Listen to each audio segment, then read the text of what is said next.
What's up, guys? It's KB. Make sure you subscribe to the Underground Sports Philadelphia YouTube channel. Click the bell icon down below so you don't miss a single video from us. And thanks for tuning in to another video from Underground Sports Philadelphia. Now let's get into it. Philadelphia, baby, you're going to love it. Best sports fans in the world. Actually, the worst, but that's what makes them the best. What is going on, OTB Nation? Welcome into episode number 417 of the award-nominated, honorably mentioned, number 9 NCAA ranked, number 11 Philadelphia ranked, the most disrespectful and unprofessional podcast you ever done, seen in the land. It is the Outside the Box podcast, the official Lacrosse podcast on the Underground Industries Podcast Network. KB Deej coming at you a little earlier in the week, recording this on Wednesday for everyone listening to this. I'm not sure if it'll be out Thursday night or Friday morning, but whenever it is out, just know we're recording on Wednesday because by the time you are listening to this, I'm going to be down at Champ Series, little boots on the ground action all weekend, covering everything in person for the final, what is it called? Round robin of PLL and WLL, and then I'll be there for the semis and the championships. So I'll be there Thursday to Sunday, so that is why we're recording early. So if anything happens after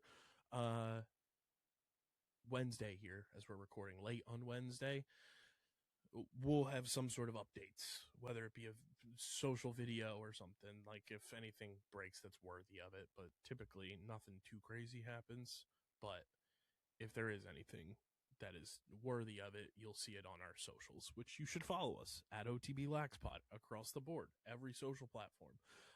Follow Deej on Twitter at SCS_NextGreat, at Uncle Deej12 on Instagram and Threads. Follow Hoots at hootsportsmedia.com. If you know, you know. And nope, it's just my weekly reminder that I gotta get on that. Yep. Just banking it mentally. You can follow me on Twitter, KBIZZL311, and then KBizzle11 on Instagram and Threads. Subscribe to the pod, Apple, Spotify, wherever you get your podcasts in audio form. Leave those 5-star ratings, reviews, comments, all that good stuff. It helps the show continue to grow. We're approaching another pretty big milestone on audio, so it helps when you subscribe. So keep subscribing on Apple and Spotify, and subscribe to both the Underground Sports Philadelphia and Outside the Box podcast YouTube channels, youtube.com/@undergroundsportsphiladelphia. That's where you get this version of the show each and every week. You get full video episodes of our original 6 shows on the network, clips, shorts, live streams, original video content. We're at 1,258 subscribers, so I would like to hit 1,300 before March Madness gets underway, because March Madness is going to be a big time of year for us. So if we can get to 1,300 before March Madness, that'd be pretty sweet. youtube.com/@undergroundsportsphiladelphia. And if you want to watch the OTB College Lacrosse show with Deej and Hoots, it's youtube.com/@OTB Laxpod. Go subscribe over there. Run those subscribers up. We're 96 subscribers away from 200 on that channel. So let's get to 200 before PLL season starts. That'd be pretty fun. youtube.com/@OTB Laxpod. What's poppin', Deej? How we living on this lovely, lovely, lovely Wednesday evening? I'm alive. I'm here. I guess the only good things happening in life right now are the Michigan basketball team, and high school lacrosse starts on Monday. The rest of it is okay at best. Like I said, I'm alive. I am here. Oh, I'm kidding. Redwoods. I was going to say. They look pretty good in the Champ Series. Yeah, West Coast kind of dominating things over in the Champ Series right now. Yeah.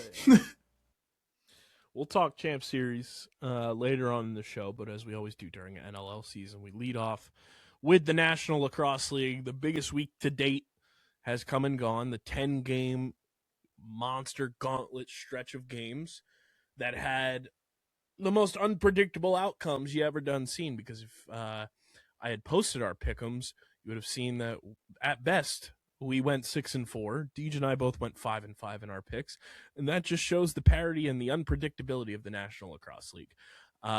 Everything that went down in Week 14: Georgia beat Philly 11-6.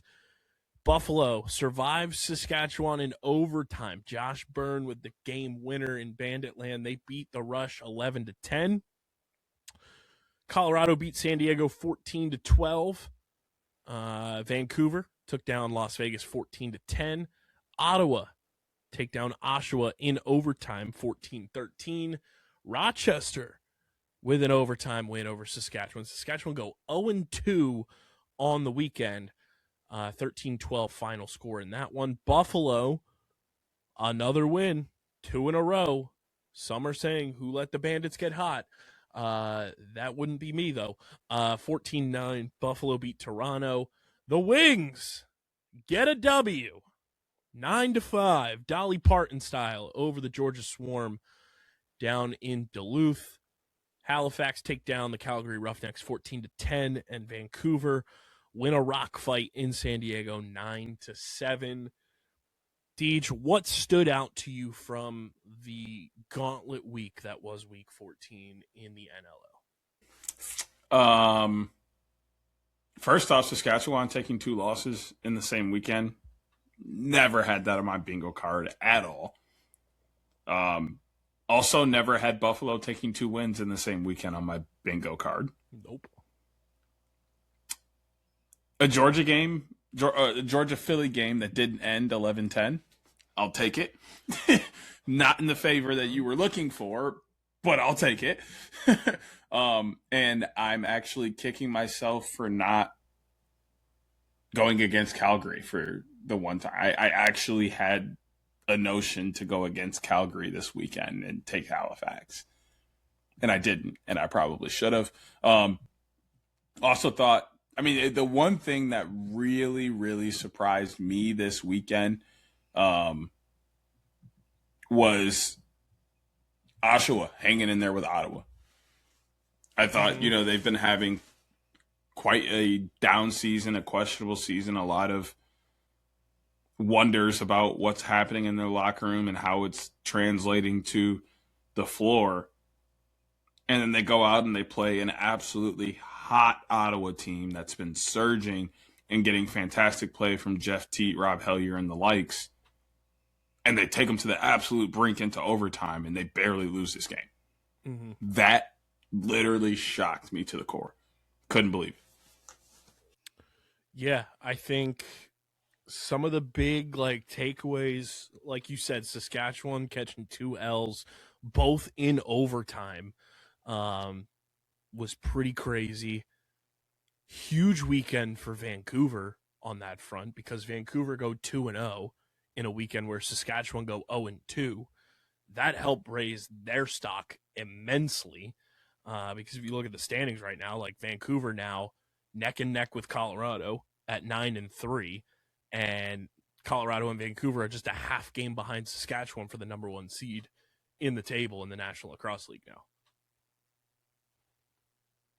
Yeah, I mean, it's going to be exciting. The end of this season and the teams who are in battle for, that those playoff spots, it's only going to get tighter over the next couple of weeks. What I also think is really cool is there's a clear separation in the league. Mm-hmm. I think Halifax and above, Halifax, Vegas, Rochester, San Diego, etc., they're all looking to make a push to get into the playoffs. The Wings, the Roughnecks, and Oshawa are all fighting to not be last place. And honestly, not that I think they're going to make the playoffs, but the Wings beating Georgia, literally saved their season if they wanted to make the playoffs. I'm not saying they're going to, because they haven't proven that they are capable of putting 2 straight games together. But the fact that we're looking at a unified standings table right now, and no team is mathematically eliminated, even though we have a 2-10 Oshawa Firewolves, but the Wings are 2 back in the loss column. They're 1 full game back, or 1.5 back, of Halifax. And they still have to play Halifax later on this season in Philly. I think that game happens in 3 weeks on March 27th. So that'll be a huge game for both of those teams, depending on how their schedules go leading up to that point. But you look at what it's crazy that we're sitting here like 3-9 is drastically different than 2-10. I think you're just being a tad bit optimistic. That's all, in my opinion. But I also looking at I love it. Standings wise, it's crazy that that's where we're at. I love it. Don't get me wrong. If Calgary was 3-9, I would be pumping the same words out of my mouth right now. Like it would be no different. And they're not dead. I'm just salty because we are dead. We are dead. That's all. But I mean, like, in my opinion, even though I do think that Philly has a slight chance, I don't, like you said, they haven't really strung multiple games together. And even in the games they've won, there's still been some glaring issues. I don't know that they have enough this year. I think they're kind of in that weird spot where it's like, okay, do we lose a couple more games to try and get ourselves a better, draft pick, or do we try and make this push for the playoffs and see what we can do? Like they're in a very weird spot because of how things have played off the last couple of weeks. Yeah, because I mean, like you said, like you look at where things are, even after Toronto, like even after Ottawa, I should say, Toronto's a game over 500. They're 6-5. And then it's Buffalo 6-6, San Diego is 6-6, Rochester's 5-5, Vegas is 4-6, Halifax is 4-7, Philly's 3-9, Calgary's 2-9, and Oshawa's 2-10. That is what, if we include Toronto there? Well, let's not include. Let's say the teams that are 500 or below: Buffalo, San Diego, Rochester, Vegas, Halifax, Philly, Calgary, Oshawa. That's more than half the league are 500 or below. Now, I don't know about you, Deej. I don't know if that's an indicator of the parity of the league, the powers that be in like our top four right now, Saskatchewan, Colorado, Vancouver, and Georgia, just being that much better than everyone else, or if we're just in this really weird spot where player movement happened in free agency, obviously with Buffalo losing players, other teams losing players here and there, and just it being kind of a big four at the top, and then it's kind of just everybody else. I don't know what it says about like the step below those four teams that we deem are kind of the elite teams right now. I feel like it's a change of guard, pretty much. As far as like who the top dog is with Saskatchewan, like they didn't change like anything. They basically put out the exact same roster that they rolled into. The change they made was Mike Triolo for Levi Verge. That's Levi Verge for Mike Triolo. That's like it. Everything else is basically exactly what they wrote onto the NLL Cup last year. And I mean, even Georgia has made very few changes. Like they're rolling out essentially the same squad. What, they got rid of Andrew Q? Well, they have a lot of rookies on that team. Yeah, but like there last year. I mean, in terms of like their core is still their core. Like it seems like teams who stuck with their core are doing just fine, and teams who had to switch things up or went a different way or however things fell the way they fell are having a lot more issues. Like what do you deem Georgia's core? I'm just curious. I mean, obviously it's Lyle. Correct. I would consider Dauber to be a part of that core now. 100%. Shane Jackson. Brian Cole. Yep. Is McIntosh still there? J-Mac. Yep. Is still there. Yep. Like, I think it's those guys, and then you have like I feel like they have a defenseman that I'm thinking of. Manley. Maybe there's another. Who am I thinking of right now? That I feel like has been there for a few years. It's Adam Wiedemann. It's Adam Wiedemann, Mike Manley, and then Jeff Henrik.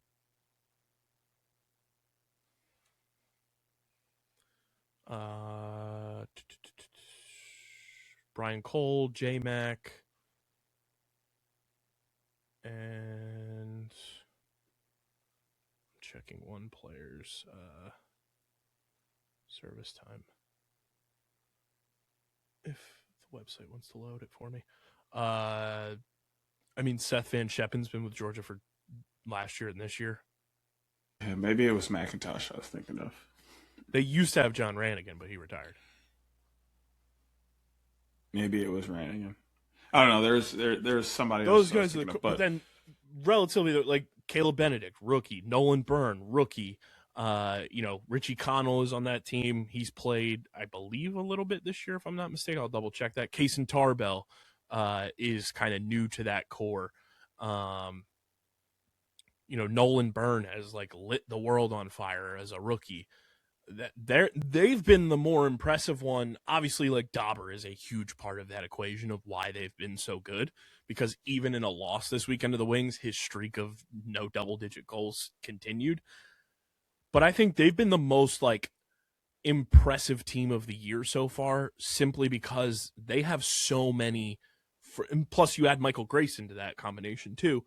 They have so many first-time NLL players contributing to their team that don't look like rookies or first-time NLLers, that it's working and balancing off of the Lyles, the Shanes, the Wiedemans, Brian Cole, Manley, and all those guys.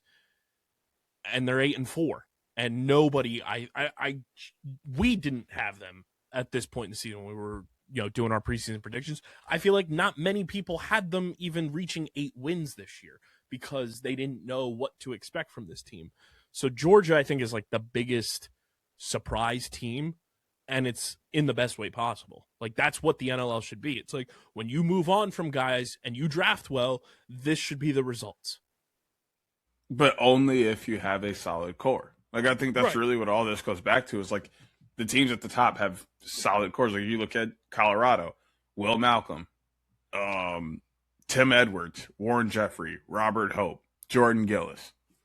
Then, move down. You still got Dylan Ward, Ryan Lee, and Eli McLaughlin, as though they may not be on the field. They're still a part of this team, and that chemistry and everything that rolls into what they put out onto the floor. Like, they have a extremely solid core that they've been running with for a few years now. And a lot of those guys were there when they won championships or were in the NLL Cup. So, that it just seems like currently the teams with the best core are the teams that are doing well. Outside of Vancouver. Because like they're just like imported team over here. Why don't we take the Calgary Roughnecks and move them over here? Let's take the Roughnecks from Calgary and put them in Vancouver. So like it's no surprise that all these guys play well together and their chemistry is on point, and they're and they feel like this team that can just hit the ground running. Like that makes total sense. And I think my argument with Georgia too, not to cut you off there, is that like Saskatchewan's core was there last year when they were a half of Lacrosse away from winning a title. Colorado's core has been there for a long time, and you switched out a couple parts. You moved in Andrew Q and Jack Hanna and removed Connor Kelly and Zed Williams. Vancouver's core is imported, like you said, from the Calgary Roughnecks organization. Georgia, like their core is definitively a lot smaller, because you look at what their core even was. Like they lost Bomberry in free agency. He was a huge part of that team. For a long time, it was Miles and Jeremy were on that team as well. Even before Dauber, like it was Mike Poulin was their goalie for a long, long time. Like they've had guys, John Rannigan, who we mentioned too, was a part of that core. So like they've had a decent amount of turnover, but even though their core was smaller than those other three teams, where it's Lyle, it's Shane, it's Brian Cole, it's now Brett Dobson, Wiedemann, I think you can throw into that mix too. The fact that they had that little pocket still intact for this next generation of the Nolan Burns and Kaysen Tarbells and the rest of those boys, it is a testament to them. It's a testament to their coaching. It's a testament to their front office to like find the right guys to complement and like work with Lyle and work with Shane and those guys being obviously like your primary initiators of your offense. But then you can see a game like we saw on Friday night, and the Wings did a really admirable job of keeping Lyle and Shane off the board goals-wise. But then Nolan Byrne can go out and pop off and have a hat trick and be a key reason why you win a ball game. And that's all you need is just a few guys who can go out and make it happen, and then the right guys surrounding them. And I think the 4 teams at the top are really proving that. While you look at some of the teams that aren't doing as well as they did in, the previous years, Buffalo. I don't know the last time Buffalo was 500 outside of maybe the beginning of the year and early on in the season. They clearly have a ton of turnover, and it's bothered them. Halifax had I don't know how It's to. a team that added this offseason. Yeah, like their change was like the opposite. Like they didn't lose. Like they very much still have the core intact, and they added Adam and Rumberg. and somehow it ruined everything. Rumberg, excuse me. Somehow it ruined everything. I don't know what happened there. It's crazy. But then obviously Calgary and the Wings, they both had tremendous amounts of turnover in different ways that changed their teams drastically, and now they're near the bottom. Like it just seems to be a turn of the guard where it's like you need to find a very strong core and keep them together as long as you can, because the old school way of having 4 or 5 dominant guys on a team on an offense, it just isn't going to work anymore. Like, and that's it feels not like the more so than Calgary, just because they're so young. So like we don't know what that eventual core can be. Like there's pieces there. Like Tanner Cook is obviously a part of that core. You have guys there. And I mean, at this point, I would put Hayden Dixon in that core. Brayden Maia, like yep. You have guys. It's just they're young. Eli Salama's in that core. Justin Anasio, but like you said, everybody's I think under the age of 28. Right, like it's a super young like, core, and there's no like yeah. real, outside of Eli and even J.I. to an extent, they're like the veterans on the team, which is like exactly crazy. With like those the Wings, two and like, Hayden Dixon, yeah. like and like Tanner Cook, like Tanner yeah, Cook's that been in can't the league be. What feels like a decade, and he's like 26. I say it's only like 4 or 5 years. Yeah. Like these dudes cannot be your vets. I mean, they can be. Like they're good Right. and they make it all work. But like if you want to have success in a league like the NLL, you need legitimate vets of a core of them, and then you add this young talent to that, and then you see things blossom. And that's where like I think like you look at the Wings, like they have their 2 like cornerstones, and that's Brennan, Michael Sowers. You brought in Eric Fennell, who I think will be here for a few years. You still have Blaze on this team. We'll see what happens with Joe Resiteritz, either trade deadline wise or at the end of the season wise, because he signed a 1-year deal. You brought Kyle Jackson back. We'll see if he's back, after the season. Feels like he fits in that locker room really well, and everyone likes having KJ around. But you look at that core, and then you look at the defense. Like you have the veterans are kind of on that defense with Chris Corbeil, with Ryan Wagner, with Alex Pace, Nick Demude holding it down in net. Like there's a core there for the Wings, and it's just like it's more so an execution problem, in my opinion, than a player issue. And with Halifax, it feels like it's everything. With Vegas, it feels like it's an everything issue. Rochester right now, I feel like it's just an execution issue. San Diego, it feels like, it's a chemistry issue because they're just a revolving door every year outside of a couple guys, and it's just finding the right pieces. And definitively, I think once we get to May and we're talking about the playoffs, like, are we going to be shocked if we're sitting here and the Final Four is what the top 4 teams in the league are right now? Saskatchewan, Colorado, Vancouver, Georgia. Because quite frankly, obviously, if the Wings are out of it, I would sign up for that Final Four for the NLL every day of the week with the way those 4 teams are playing versus the way everyone else in the league is playing.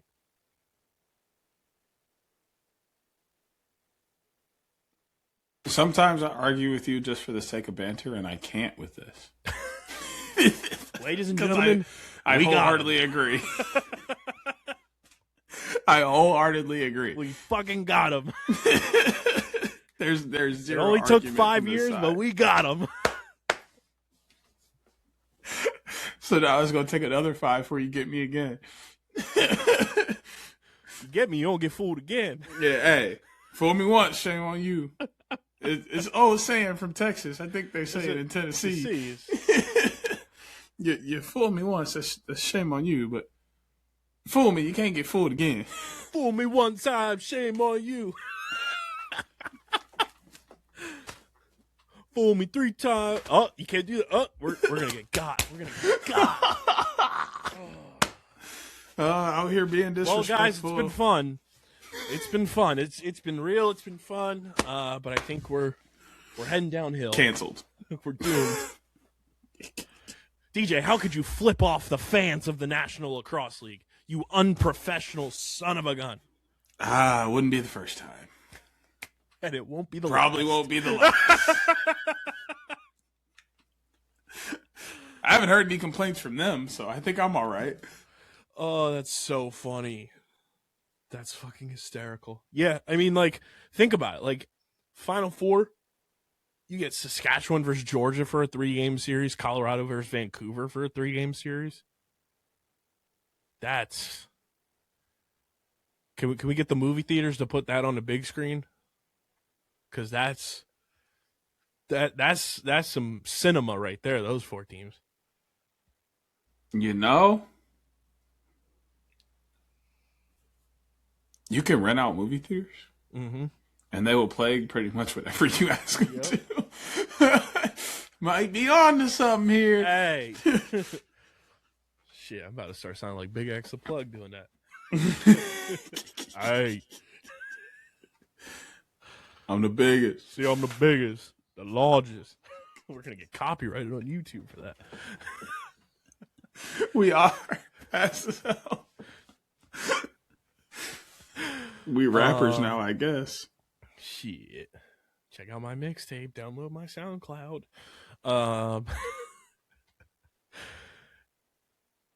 I mean, shout out to the Wings getting a dub. I didn't see that coming at all, especially after watching that game on Friday where they were once again in the game, even playing piss poorly. Also, we got to talk about this. We haven't brought it up on the show, I feel like, in quite some time. We got to figure something out with these replays in the National Lacrosse League. They are momentum killers.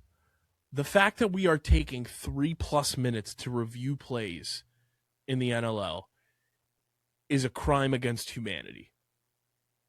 Like, on Friday night, I'm at the game in the press box, Steech. We get 3 challenges, I think, from both coaches combined.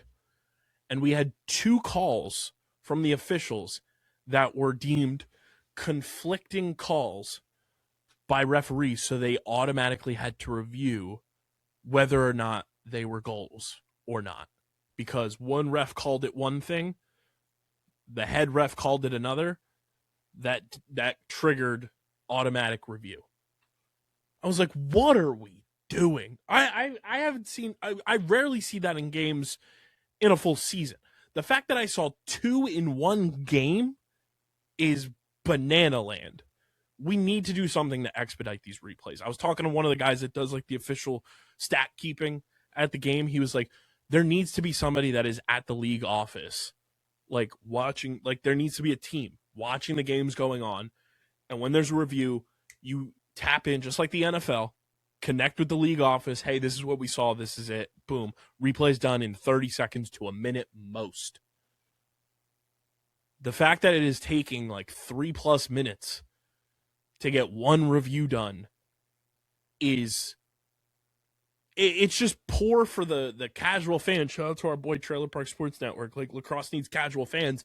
Taking 3+ minutes to review a play ain't gonna help us get casual fans. It removes any want to watch a game because it's like, boom, there's the momentum killed. All right, let me go flip over and watch Avengers Endgame on TBS.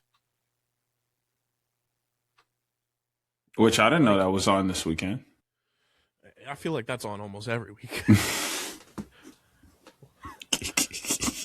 Like, why? Like, I just want to know the reason why it takes so long. Like, what? How many different angles and versions of Zapruder film are we looking at in arenas on these replays that it is taking 3+ minutes? Well, now I need to know what kind of, like, what are they looking at? Because, that was a thing. Was it? I think it was Michigan Lacrosse. I think obviously not as helpful in like looking at college compared to pro, but like lacrosse reviews in college are always very different depending on what school you're at because of the equipment they have. Mm-hmm. So that always makes me think about like pro, and it's like, okay, what equipment are they using and what views do they have? Because like that was another thing is like sometimes you look at some reviews and like you hear the broadcast talk about like, oh, they don't have the same views that we're looking at here. What do you mean? That's the thing too. Is like that is the one thing that bothers the hell out of me about reviews. Like they can take a little bit of time because I get wanting to get it right. Yes, it kills the momentum, but like depending on what kind of call and everything, like it's drastic to the game. Totally get it. Mm-hmm. But not being able to get the most concise replay views you can possibly get doesn't make any sense to me. And it's crazy that these owners work with the league on all of this stuff. And this dates back to when the New England Black Wolves were around. I remember a game definitively, Deej. This was maybe 2019, maybe 2018. The Wings were in New England playing at Mohegan Sun in Connecticut.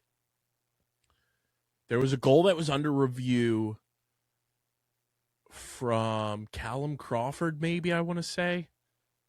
Or Kevin Crowley for the Wings maybe scored and they were reviewing it. They couldn't do full reviews that you would see at a normal stadium because Mohegan Sun Arena did not have an overhead cam. Why is the league not investing in the same resources to be put into every arena? I don't care that teams are renting arenas or it's not, they're not the number one priority, what have you. Every fucking stadium that is home to an NLL team should have the same equipment across the board for replays. It would be like remove NLL from the equation. Imagine you've got Packers Bears at Lambeau. Lambeau's got the replay, system that they have. Goes fine. But then you go to Philadelphia and they're on the road up at that hunk of junk in East Rutherford playing the Giants, but the Giants don't have a pylon cam because they just don't have it. But they have it in Lambeau, so we can review using that, but we can't do it in East Rutherford. If that was the case, do you understand the riots that sports fans would have? Like, it's crazy. You do that in the NBA? Oh, we're down in Miami playing, but if we go up to, Minnesota, they don't have the proper, shot clock technology. So when the shot clock's unplugged, we got to like manually keep it on a stopwatch, actually. Like, and the ref's just going to call out when it gets to 10. Right. And then 5. That's essentially what we're talking about here. When the NLL has teams that don't have certain technology versus teams that do. That is crazy to me. And the fact that we're operating on like different wavelengths for different teams should not be the case in a professional sports league. Yeah, that and it blows my mind at any level where there's replay and we're able to look at something on the broadcast that they can't look at. How can we see it and they can't? Can't somebody just send it to them? Like, I work in media. It ain't that hard to download a clip and send it to somebody. Mm-hmm. How do we have access to see something that they can't see right there? That blows my mind every single time I hear it. It's crazy. But I mean, like I was saying, shout out to the Wings getting the dub on Saturday. Because again, didn't see that coming. They had a great second quarter. They went goal for goal with Georgia, and then they shut Georgia out for the entire second half. Deej, say the line for me, my friend. And you certainly ain't going to win if you go scoreless in 30.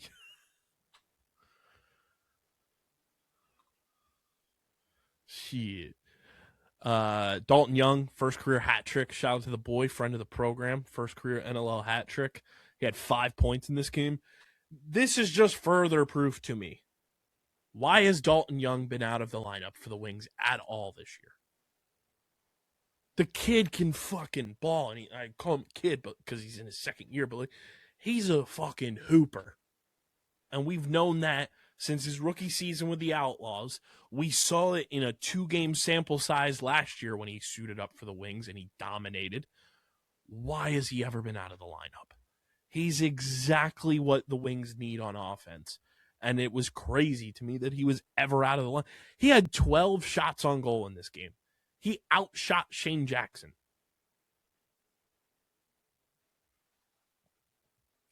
Your honorary alma mater.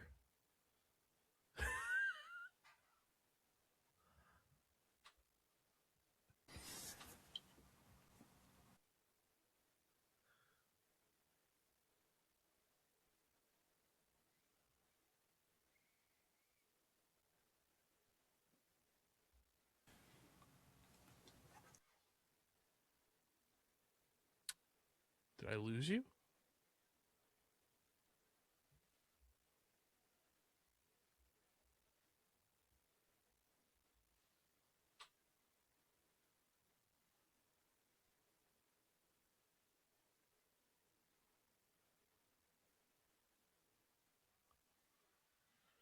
We lost Deej. But if you want to hear more about the Richmond Spiders being the best team in college lacrosse, make sure you're tuning in with Uncle Deej, my nephew Hoots. We talk all things on OTB college that are happening in the college spectrum. Men's, women's, D1 down to D3.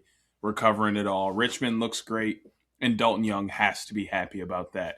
Not only did they win this weekend, but he also was a huge part in helping the Wings look better this weekend and getting back to winning ways. Yeah, they absolutely needed it. And I mean, this is in a game where Brennan O'Neill got held goalless. He had 1 assist in this game. Eric Fennell gave you 2 and 2. Sam LeClaire looks like he's finding his stride again, which is an absolute must for this team. Nick Demude holding that Swarm team to just 5 goals. And, you know, you split that. You played the same team twice in a weekend. You average just giving up 8 goals per game against them, which is pretty damn good. And, you know, you got a quality game from Blaze Reardon. 2 goals, 2 assists. I think that's, if I'm not mistaken, his first multi-goal game of the season. So that's a huge, huge boost there. Ben Cromer scores. I believe that's Ben's first goal of the year as well. It might be his first goal of his career, if I'm not mistaken. I want to double check that. Yeah, first goal of Ben Cromer's career. So shout out to Ben. Deej, you want to feel old? Ben Cromer was born May 9th, 2004. Yeah. That's a crazy stat. Nice. We're about to get into pretty uncharted territories here soon. Yeah. Next 5 years, we're going to be looking at homies that were being born as we were ending middle school. We're going to have homies being born as I'm graduating high school. Yeah, you're a little older than I am. Which so is just disgusting. You got a nice little bump on me. I knew I was cooked the moment that I think it was the first athlete younger than me that hit me was, I think it was Joel Embiid. Yeah. Embiid is not a full year, but he was March 16th, 94. So that was like the first, like, we were like on the same trajectory. Like we were graduating high school at the same time. But then when the Sixers drafted Jahlil Okafor, and I was like, oh, Ja is younger than me. That hit me hard.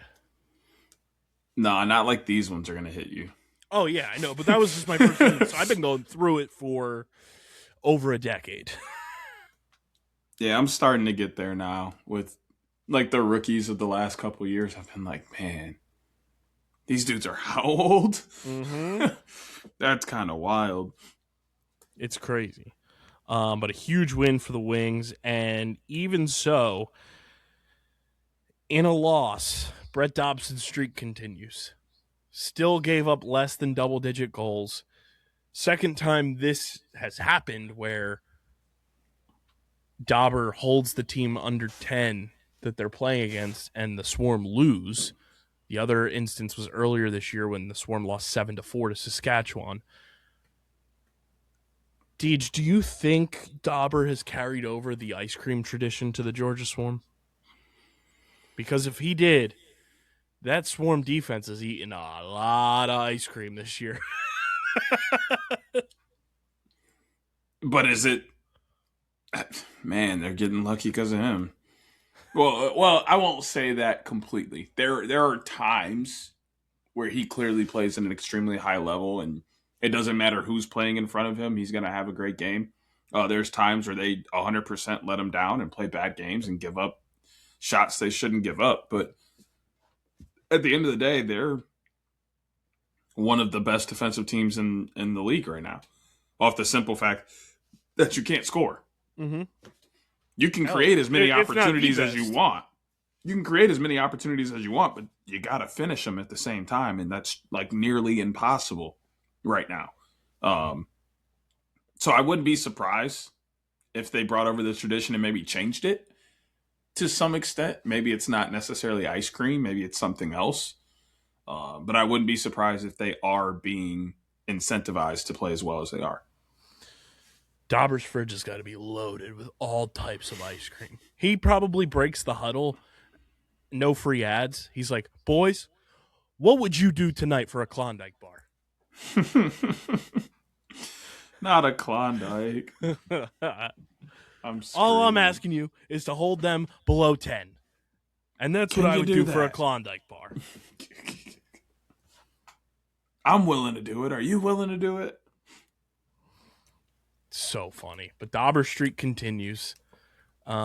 He's still very evidently the MVP.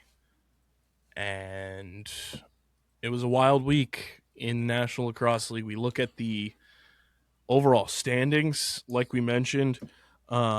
Saskatchewan still at the top, 10-3, even after a double overtime loss weekend. They are still at the top. And Colorado and Vancouver, they're my winners of the week. Those two see Saskatchewan lose twice. Colorado beats San Diego. Vancouver wins both of their games. And they're both now a half game back of first place. Georgia is 8-4, so they're very much in the mix in that top four. Ottawa is 7-5. Toronto is 6-5. Buffalo is 6-6. San Diego 6-6. Rochester 5-5.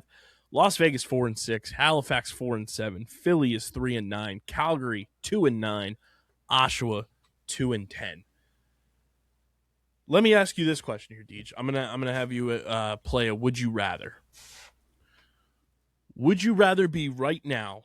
Which of these teams would you rather be? The Ottawa Black Bears, the Toronto Rock, the Buffalo Bandits, the San Diego Seals, or the Rochester Nighthawks. All of those teams, Ottawa has the best record right now at 7-5, but then Toronto 6-5, and then the other three are 500.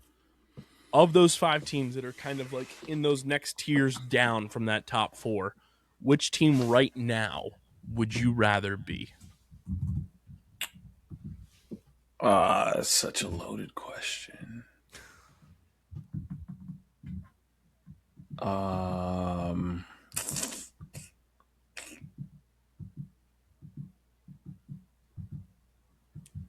doing some. I have two teams I think I would want to be. I'm doing some research here.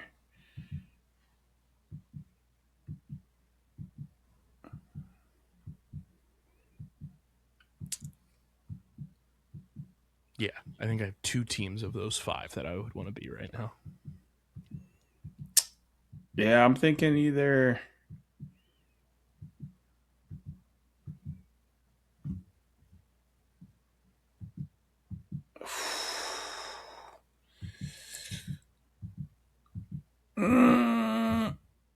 You know,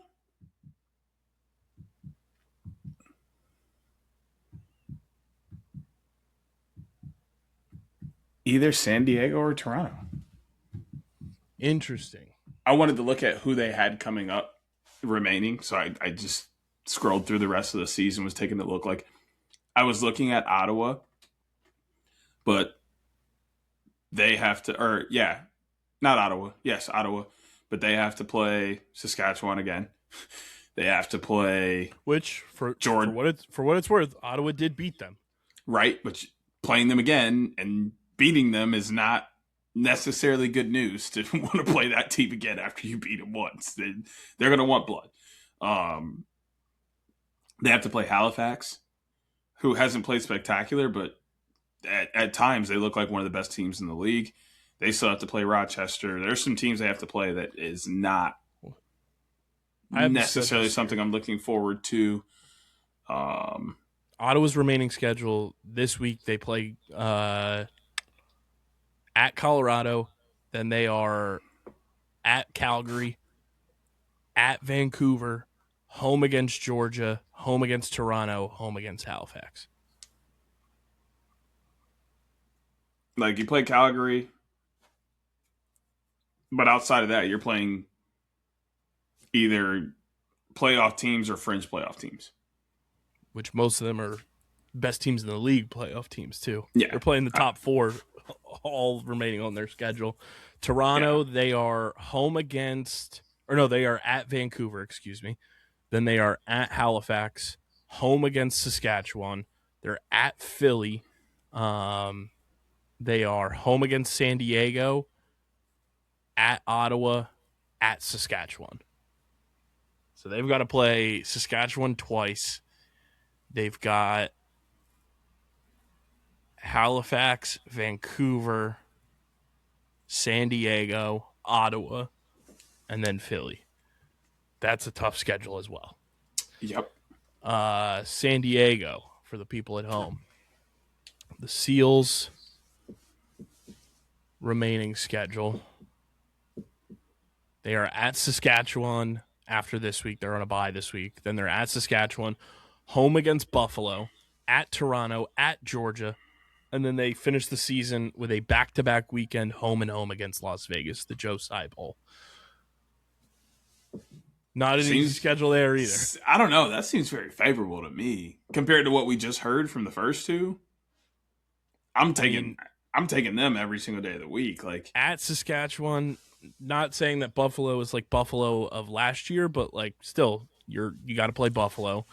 You're at Toronto, at Georgia, back-to-back weeks, and then you have a home and home to end the year against Vegas. Yeah, I just think looking at some of the other schedules, like, to me, theirs is most favorable because you're playing a down Buffalo team compared to the last couple of years. You're playing a Toronto team that's still trying to figure everything out and is middle of the road. And then you have 2 tough games with Saskatchewan and Georgia, both being on the road. But then you have home and home with Vegas, who you should beat 2 times.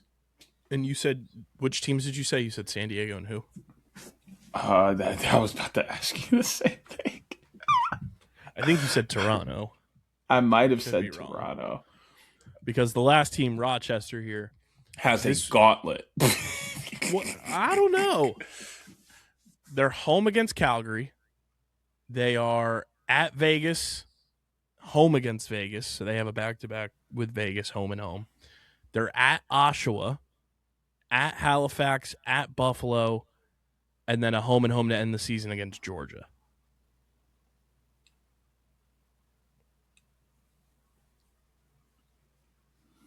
If they can win 3 out of their next 4, say you split with Vegas, but you beat Calgary, that's beat disgusting. Oshawa, that's a nice little puff in the schedule there. Plus, you're at Halifax, who have not been that great this year. But that Buffalo game And is you're going to at be Buffalo, rough. and then you Those got two Georgia games back to against, back. yeah. I don't know how. What I do know is I think I've only seen Rochester beat Buffalo once. In the last couple of years, I think they have only beaten them once. I think the teams I would want to be right now of that collection that we just rattled off, Rochester and Ottawa are the teams I think I'd want to I'm be. not trying to be Ottawa. I know Ottawa's schedule is a doozy, but you've played really, really good offense this year, and your defense is starting to round into form from what we've seen for the most part, compared to what they were early. They're Fair. For reference, their score differential is only a -2 now. Fair, but the output this past weekend does not make me feel great about their defense at all. And for what it's worth, Ottawa's third in the league in goals for this year. The only teams that have scored more goals than them are Saskatchewan and Colorado. Right, but they're what for goals against? 141, which is the second worst. And you want me to trust them against some of the offenses they got coming up? Hey, I'm a pass. Especially after what I saw this weekend. Like that game against Oshawa was not something I expected to see, especially with how well Ottawa had been playing the last couple of weeks. I thought that was going to be closer to a 4 or 5 goal victory for them. For them to win by 1 in overtime scared me a bit. I do want to check something with Oshawa because we've obviously been on their ass for good reason. I mean, whenever we're on someone's ass, it's for good reason. Hey, Ethan Walker had 3 points. Look what happens when he contributes. Just saying. This is the first time Oshawa played team ball maybe all year. I feel like they play pretty good team ball. I just feel like they haven't been able to finish for the most part. I think they create really good opportunities. They get really good shots. They just can't convert off the opportunities they create, and they were converting at a high clip this past weekend. 8 guys with at least 2 points. I feel like that's a first for them all year. Yes. Normally 8, yes. Normally it's 2 guys with 8 points. and a third with a 1.5. Don't ask me how they do it. But they do. Homie picked up half a point. And I'm like, that's not even possible. It's crazy. Anything else from the gauntlet week of 10 games in the NLL, Deej? Calgary lost again. That they did. Shocker. And like I said, I do wish I would have taken the bait and finally went against them, against Halifax, like I was feeling this week. But I did not. And here we are. Braden Maia, was it? Scored the goal of the year? Oh, yeah. Thing was disgusting. He's liable to go out and score the goal of the year every time he touches the ball. It's crazy. Dude is just unreal. He's another one of those guys I picked up on in college because I absolutely love watching High Point. I wish he could get a shot in the PLL. And I know he's on the Woods right now. Which is a good spot for him to try. I think Chaos was a good spot if they weren't as loaded as they were when he got there. Mm-hmm. I also would love to see him maybe go back to Chaos and try with this rendition of the team. I even think there's a hint of space for him maybe with the Archers as well.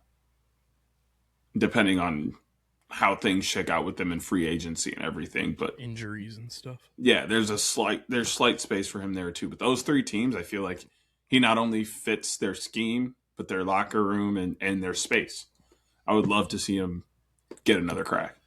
Now, would you play him at attack or would you play him in the midfield?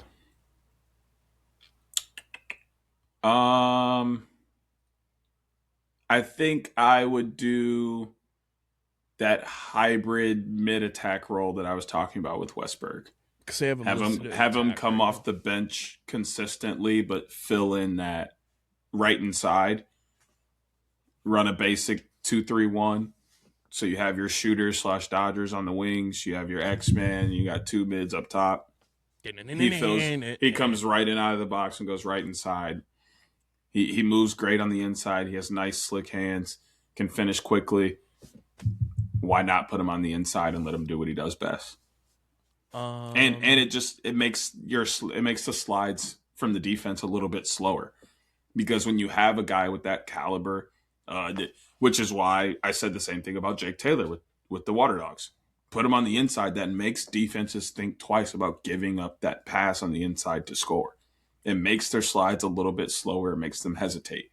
Do it. Wes Berg, same thing. Like, players of that caliber, if you put them on the inside, it makes the defense worry.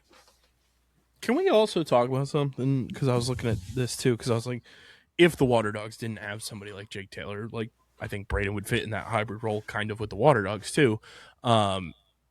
There's no way Jack Hanna's only 6'1", right? Yes. He seems so much larger than 6'1". It's his energy and like the way he plays. I'm even just saying, like, us having been around him. I know, but like, you also got to remember, I ain't nothing but 5'10". Yeah, he definitely has at least 4 inches, but I also don't feel like I also have like my best friend here at home is 6'4", and it's like there's a considerable difference, and I can like here's what it is. Going to the doctor and having the realization when they took my height that I'm no longer 6 foot and I'm 5'10" / 5'11". That's the one thing I don't be trusting the doctors with. That's the one thing. Them scales have been around for how long? They used to have them scales in public restrooms. Like, what are we doing? Like, I don't really know about that. I don't know what yours looks like, but ours has like at least the doctor's office I go to, it has. I was gonna say, they measuring you at the dentist? They might. It's on the wall, and then they have like this moving thing that goes like right down to the top of your head. So like it's not like this weird scale thing. Like they're very clearly like going from the ground up and being at the top of my head. So like I can't say I'm not that height. Like it would be the same thing as me pulling out a tape measure. I don't really need nachos like that. But I don't know. I feel like we have progressed to having better. But yeah, because whenever like pro sports rosters come out, they're like, "Oh, this guy's this height," and then it comes out later that like, "Oh, they measured him with his spikes on, or they measured him with shoes on, so he's actually this height." Like, how did I want to say? Yeah, the Phillies, Christopher Sanchez. Bro, they had him listed at 6'1" for like years. Mm-hmm. Last year, they measured it. Turns out Christopher Sanchez is actually 6'5". Where'd the 4 inches come from? That's a little insane. Like, what? That's a little insane. How? But like, my thing is like, I think if he were to have been wrong, it would be like he's 6'2" or 6 foot, and we put him at 6'1". Jack feels like somebody who's 6'3". That's a little bit of a stretch, in my opinion, but a small chance. I feel like he's closer to 6'1". After my realization of not being as tall as I think I really am, that put a lot of things in perspective for me. I also think you're taller than what you're giving yourself credit for. No, I look and feel taller because my limbs are gigantic. Nah, bro. I am no more than 5'10". I swear. What do you think I am? 6 foot? Like, no. Yeah. Maybe 5'11 and a half on a good day. Mm-hmm. I'll give myself a 1 inch bump and go 5'11, and then I'll give myself another half inch on a good day. I'm not 6 foot. My toes to the top of my head are not 72 inches apart. I guarantee it. I'm sorry. I'm going to give it to you. I don't feel it anymore. I just... Mr. Krabs, we gonna wake that up. You gonna start feeling it. In college, I felt 6 foot. I don't feel 6 foot anymore. We gonna figure that out. We gonna get you out of there. Because what? Sowers is 5'8"? Michael Sowers is 5'9". Yeah, he basically looks me in the eye. No, he doesn't. Bro, I tower over Mike. And you say it like I tower over you or something. I'm like an inch shorter than you. 2 inches shorter. I'm saying than you. I tower over Mike and you're taller than me. I'm not taller than you. Yes, you are. I just appear taller than you. I swear I'm not taller than you. He's like, listen, my limbs, these things right here make me look gigantic. I look like an flying inflatable tube man. Bro, why do you think I love wearing Air Forces? I look like I have measured myself in my Air Forces. I'm 6'1" in Air Forces. It's the greatest feeling on Earth. Air Force gives you a nice little bump. Yeah, that sole thick. I feel like I'm in the Air Force. Hoorah! That sole is thick. It's great. I feel like I'm fucking floating. I'm almost positive Jack is 6'1".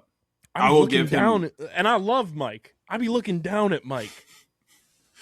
We also always catch Mike after he's taken his cleats off. Yeah, but I've been around Mike even in like actual like suited and booted. And this is NLL? This is NLL MPL. Or this is PLL website measurements. I'll see if the NLL has updated. I just don't see them like going down. Yeah, Mike is 5'9" on the NLL website. You know what I'm saying? Like, Mike might not even be 5'9". I think he's you know like what I'm saying? Like, on a good day. Now, like 5'7", 5'8", and then a bump up to 5'9". Okay, yeah, that makes sense and seems reasonable, like all of that. I also don't think Gavin Adler's 5'8". I do. Maybe 5'10". 5'10"? No, he feels smaller to me. See, that's what I mean. He's somewhere between 5'8" and 5'10", though. He's listed at 5'8", but he feels like he's like 5'7". He might actually be like a legitimate 5'9". And to be the beast that he is on defense is a whole other story. I can't wait to see the Water Dogs defensive huddle. Because when it's 6'2" Kenny Brower, 6'1" Jack DiBenedetto, 6' Jimmy Freehold, 6'3" Ben Randall, and then it's 5'8" Gavin Adler. What do they have Pacino listed at? This will be perfect example for this. Him and Tyler Carpenter. Jake is listed at 5'8". Yes. Jake is 5'8". Jake is 5'8" for sure. And Carp is 5'10". Yes. You know what that makes me? 6 foot. 5'10". Me and Carp looked each other directly in the eyes when we were having a conversation because our eyes were exactly eye level with each other. I promise you they were. But also, Carp feels taller, having seen him in person, and Jake feels shorter, having sat right next to him. I'm telling you, me being a flying inflatable tube man changes everything about my views. The wacky flying inflatable tube man. I'm just saying. It changes a lot. There you go, Brian. There's your OTB After Dark. All I'll say is I wouldn't be surprised to find out the leagues were lying. It just I don't see them lying backwards. Not even lying, just embellishing. Embellishing backwards. Like, if Jack's 6'3", I don't see the benefit in labeling him 6'1". Now, if he's 6'3" and they label him 6'5", I see a benefit. Mm-hmm. It just would be really weird for him to like, I'm 6'3" for real. Like, why didn't you just say that? Whereas, like, Mike, I could also see some of these dudes. So, like, that if are it comes taller, out when they're getting measured, they're like hunched, slouching. And they don't got the proper posture. But like, wouldn't you just tell them like, "Hey, straighten your back"? Like, you would think. Put your back against the wall. That's why the wall's there. Come on. Just Put your back into it. But I wouldn't be surprised if it came out oh, Mike is actually, 5'10". He's what do they have listed at 5'9"? 5'9". Oh, Mike's 5'7". Sorry, I genuinely think Mike is 5'8". He might be 5'9", but we put him at 5'9". The fact that I tower over Mike is you say it wild. you short. I mean, compared to some of the guys we be around. Hey, some of the guys we be around makes me feel like a child. Matt DeLuca makes me feel like a Wocket in someone's pocket. He shouldn't count. Him and Dylan Ward shouldn't count. They might be the largest goalie tandem I'm afraid to stand next to Cole Kastner. That might, bruh. Now that I'm thinking about it, Chase looks so small by that Woods defense, Chase Erlin, because I think he's only 5'10", and all of them are 6'3" and up. I think Fake's the smallest at 6'3". They have Chase listed at 6'1". You see what I'm saying, bro? But that's another one going up. It's not like he's 6'3" and they have him marked at 6'1". He's 5'11". They have him marked at 6'1". That makes all the sense in the world. And I know he's not 6'1" because the boys, his helmet ain't above the crossbar. If you're 6'1", when you stand up, your helmet is a clear inch above the crossbar.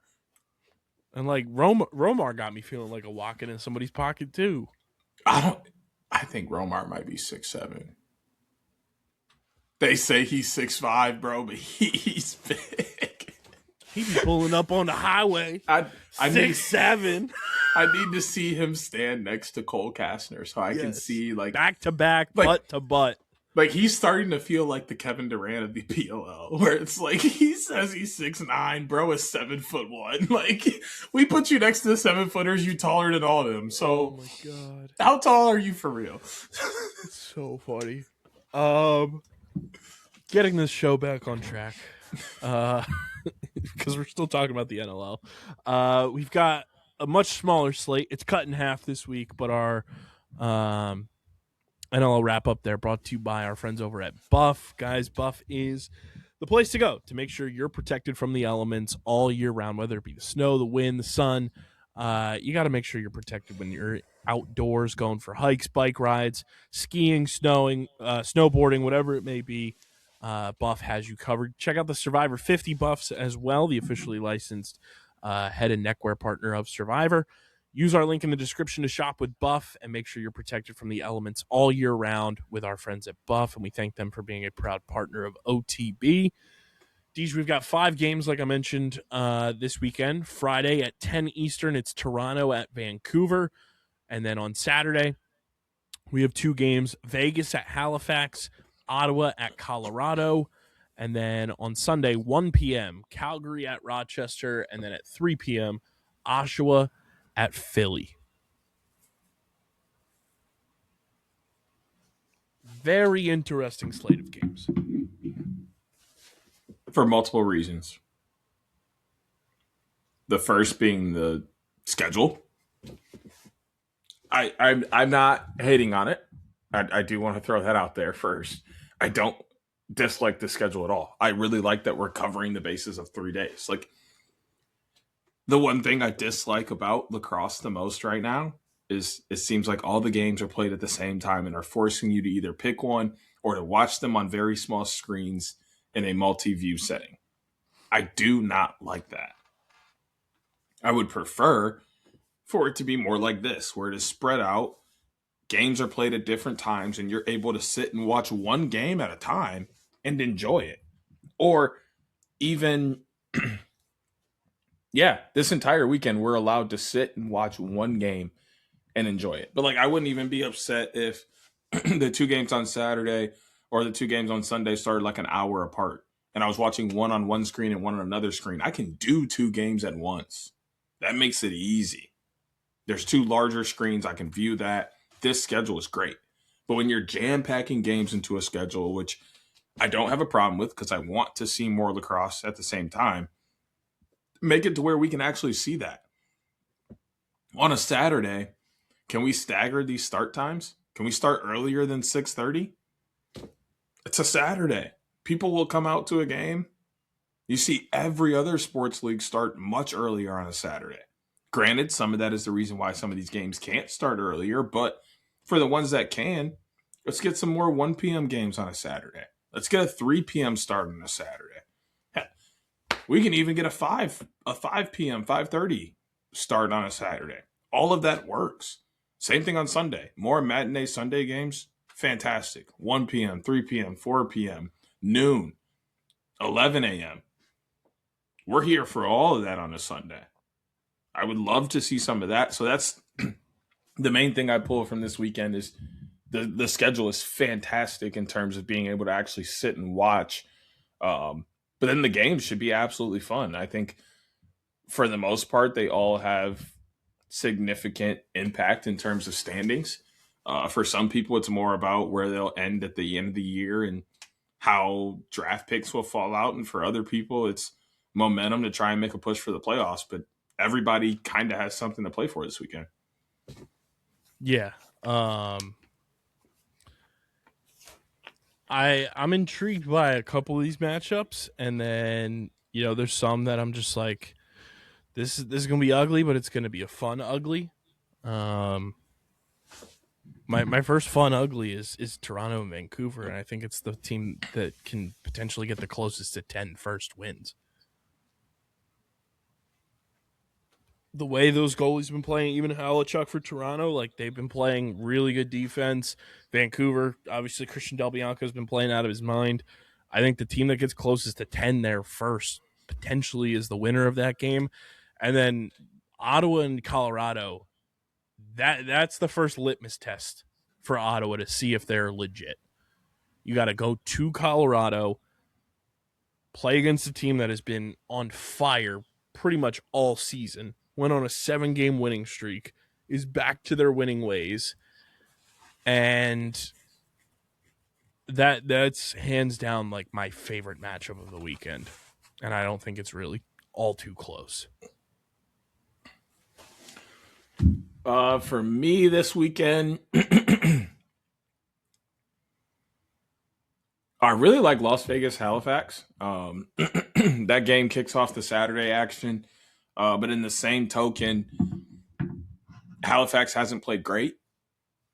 Las Vegas is in that middle of the pack. This is another opportunity for them to play against a team that's, quite frankly, still trying to figure things out. It's crazy to say that when, we're in week 15, but that's where we are. And Halifax is still trying to put all of their pieces together. They're still another middle of the pack team. Two very similar teams. One is a little bit better on the defensive end, in my opinion, in Halifax, whereas I feel like Vegas has all of their strength really on the offensive end. And it's two teams with the best going right up against each other. Mm-hmm. You have somewhat of a subpar defense going against a struggling offense with Halifax's offense and Vegas's defense, but you have two very great sides of the ball with the opposite.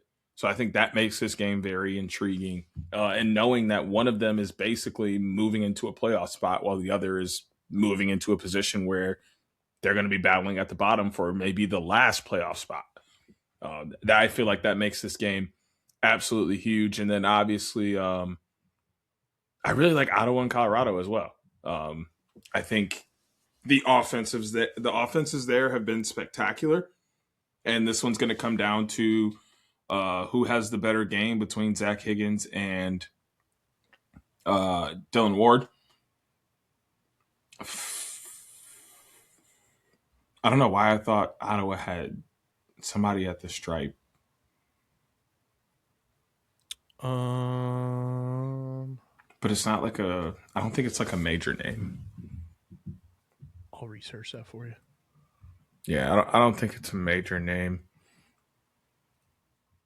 But yeah, I think those two games are the ones that I have my eyes on the most. It's a non-traditional. It's Jay Thornberry, who's very good in the NLL taking faceoffs. Mm-hmm.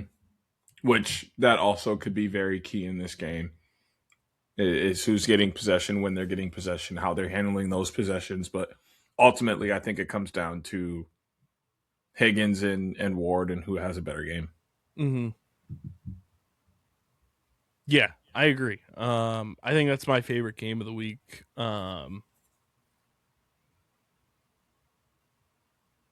down. Ottawa, Colorado. You got Higgy versus Dylan Ward, too, like you said. And then it's, Jeff Teat, Jack Hanna, Rob Hellier. Like, the offensive firepower in that game is just across the board loaded. So I'm really loving that game, and it's in a nice little time slot on Saturday where, PLL, WLL semifinals will have just ended, and then boom, you go right into Colorado and Ottawa. That's going to be a ton of fun. Yeah, that's the perfect way to end the night. I think Saturday is going to be great. Like, looking at the college slate that starts the day off, fantastic. Get a lot of big matchups, some ranked matchups, and some teams really trying to solidify what they're going to look like moving into their conference play, which rolls right into the beginning of NLL with Halifax and Vegas. And then you go right back to PLL, which starts a little bit after that game starts with Champ Series. And then, boom, you're right back into NLL to end things out. It's a lacrosse fan's dream when it comes to viewing lacrosse all day. With all of this lacrosse going on right now, who should be the Scott Hansen of lacrosse and running Lacrosse Red Zone? Other than Scott Hansen, because obviously he's the GOAT. I would love to watch Method Man do that.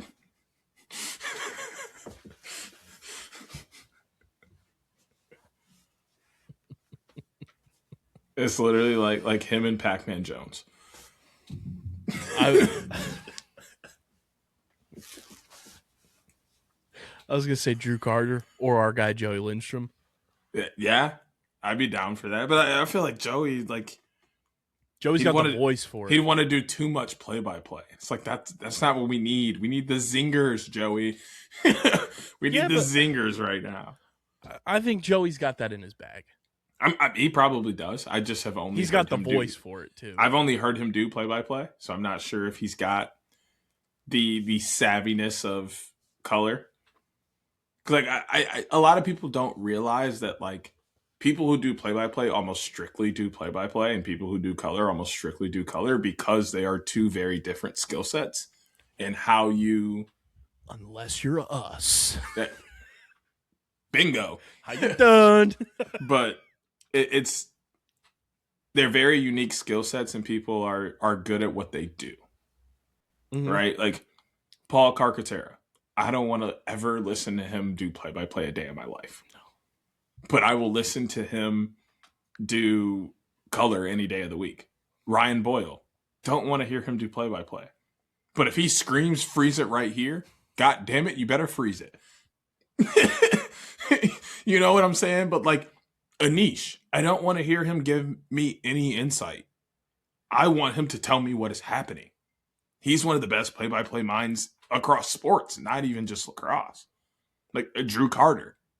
Once again, I want to hear him tell me what is happening. I don't want him telling me any kind of insight. Not because he doesn't know the game, not because he doesn't have the insight to give, but because he's so good at the play-by-play nature that I wouldn't want him to do the opposite, which is that's just kind of how I feel about Joey, maybe because that's how I've been introduced to him, is through play-by-play. So now I'm like, oh yeah, that's what he does. That's what he's good at. That's what I like hearing from him. You know what? But there is room for him to possibly have that color in his bag. You want to know why I think Drew would be good at a red zone for lacrosse? Because he did the Monsters Inc. and he's done all of those like alternate broadcasts for ESPN. Mm-hmm. And that takes skill to be able to, because you're storytelling, but you're also like trying to provide like you're like fun like yeah, and you're like things replacing the players with the characters, but like right. trying to be like oh, here's Bijan Rex. Like making sure that people know exactly who it is, Yeah. while also acknowledging the character. Like there's a lot of nuanced things that go into those type of broadcasts. And he does a phenomenal job with them. Yeah. We got to get Drew on this show this summer. And we got to get Joey on this show at some point. I mean, Joey should be that should be pretty easy. It's probably just a few DMs. Yeah. Drew might be a little harder to reach. I said might be. I'm trying to think if we kind of got some pull. I think I've interacted with Drew on Twitter. So we kind of got some pull out here. And you just tossed it all down the drain. Court ball ass shit. Hey, I seen somebody drop an actual picture of a ball made out of corn kernels. I said, yes, I'm taking this. I can't wait to call somebody a cornball. That bothers my brain. I was trying to figure out what it was at first, and I really looked at it. I said, oh, cornball. Absolute knee slapper. Yeah, so I guess without any further ado, let's get into our Week 15 NLL Picks of the Week, brought to you by Kenwood Beer, the official beer partner of Underground Sports Philadelphia. It's a refreshing light beer, just 4.1% ABV, 120 calories, just 8 grams of carbs. You guys can go to kenwoodbeer.com, use the Kenny Finder to see who's got Kenwood Beer on tap in the Philadelphia, New Jersey, Pittsburgh, Delaware, and Maryland areas. You can also find Kenwood Beer at your local liquor stores, convenience stores, and grocery stores in those markets. Just use that Kenny Finder at kenwoodbeer.com to see who's got it. Must be 21 or older to do so. And as always, guys, please drink responsibly. Deej, we head to the pick pond last week. You and I both went 5-5. Poots went 6-4. Time to have a winning week again. We start feeding the Ducks in Vancouver. It's the Toronto Rock, the Vancouver Warriors. This might be the most difficult game to pick this weekend. How do you see this one going down in a Battle of Canada? For you, this one's pretty simple for me. I got Vancouver. For me, I think it goes back to last weekend. They picked up a huge dub. They saw Saskatchewan lose twice, puts them just a half game behind. They know that with a victory, they're tied for first place with momentum to try and steal that crown away and put themselves in great position to have what should be the easiest route to the NLL Cup available for them. I think that's huge momentum to have at this time of the year. It's not something that you want to drop. So to have that ability in your hands, you get to control that destiny. I think Vancouver's holding on to that and wants to run with it. Yeah, I am taking Vancouver, but I do think this is a very close game. Like I said, I think it's the team that gets closest to or gets to 10 first wins. Toronto coming off a tough loss. It wouldn't shock me to see them, bounce back and, shock some people. But with Vancouver being at home, them kind of being in control of trying to go after that 1 seed, I'm going to take the Warriors to get the win. We go to the most unpredictable matchup of the weekend. It's Vegas at Halifax, and Jesus Christ, I have no fucking idea what this game is going to bring. This is my game of the week, simply because there's 2 ways this is going to go. We're going to get an extremely low-scoring, hard-fought game where it's going to feel like every goal is the biggest goal ever. Or we're going to get an absolute shootout of a game that's going to be like 1917. Good movie. I'm here for either side of how that may play out. But I do think Halifax comes out on top either way. I think I have a tad bit more trust in Warren Hill between the pipes than what is on the latter side.